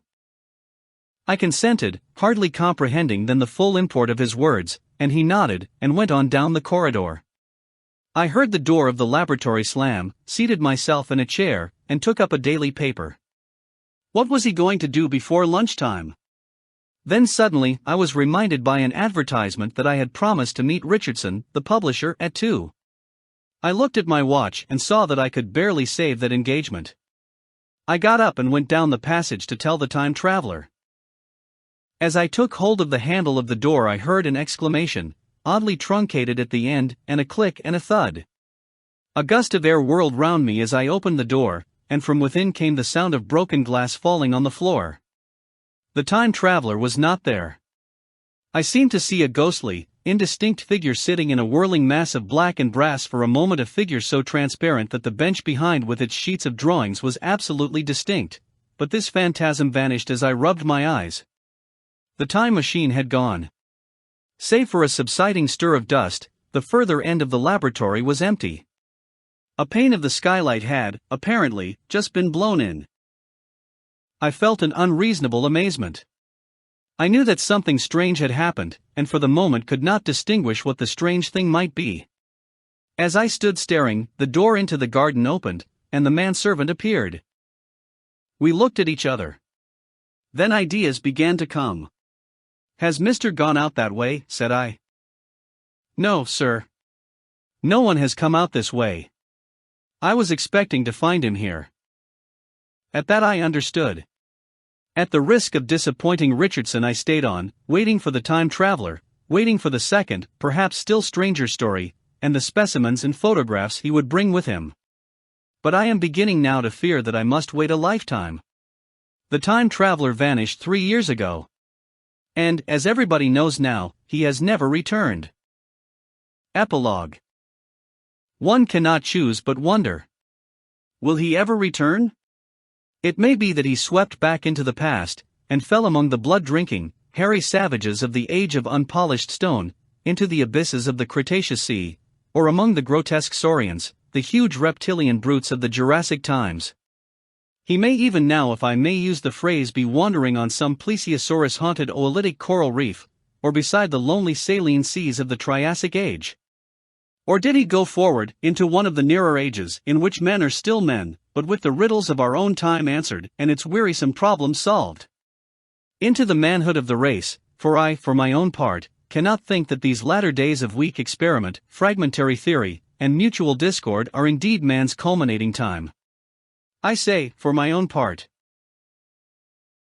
I know, for the question had been discussed among us long before the time machine was made, thought but cheerlessly of the advancement of mankind, and saw in the growing pile of civilization only a foolish heaping that must inevitably fall back upon and destroy its makers in the end. If that is so, it remains for us to live as though it were not so. But to me the future is still black, and blank is a vast ignorance, lit at a few casual places by the memory of his story. And I have by me, for my comfort, two strange white flowers shriveled now, and brown and flat and brittle to witness that even when mind and strength had gone, gratitude and a mutual tenderness still lived on in the heart of man.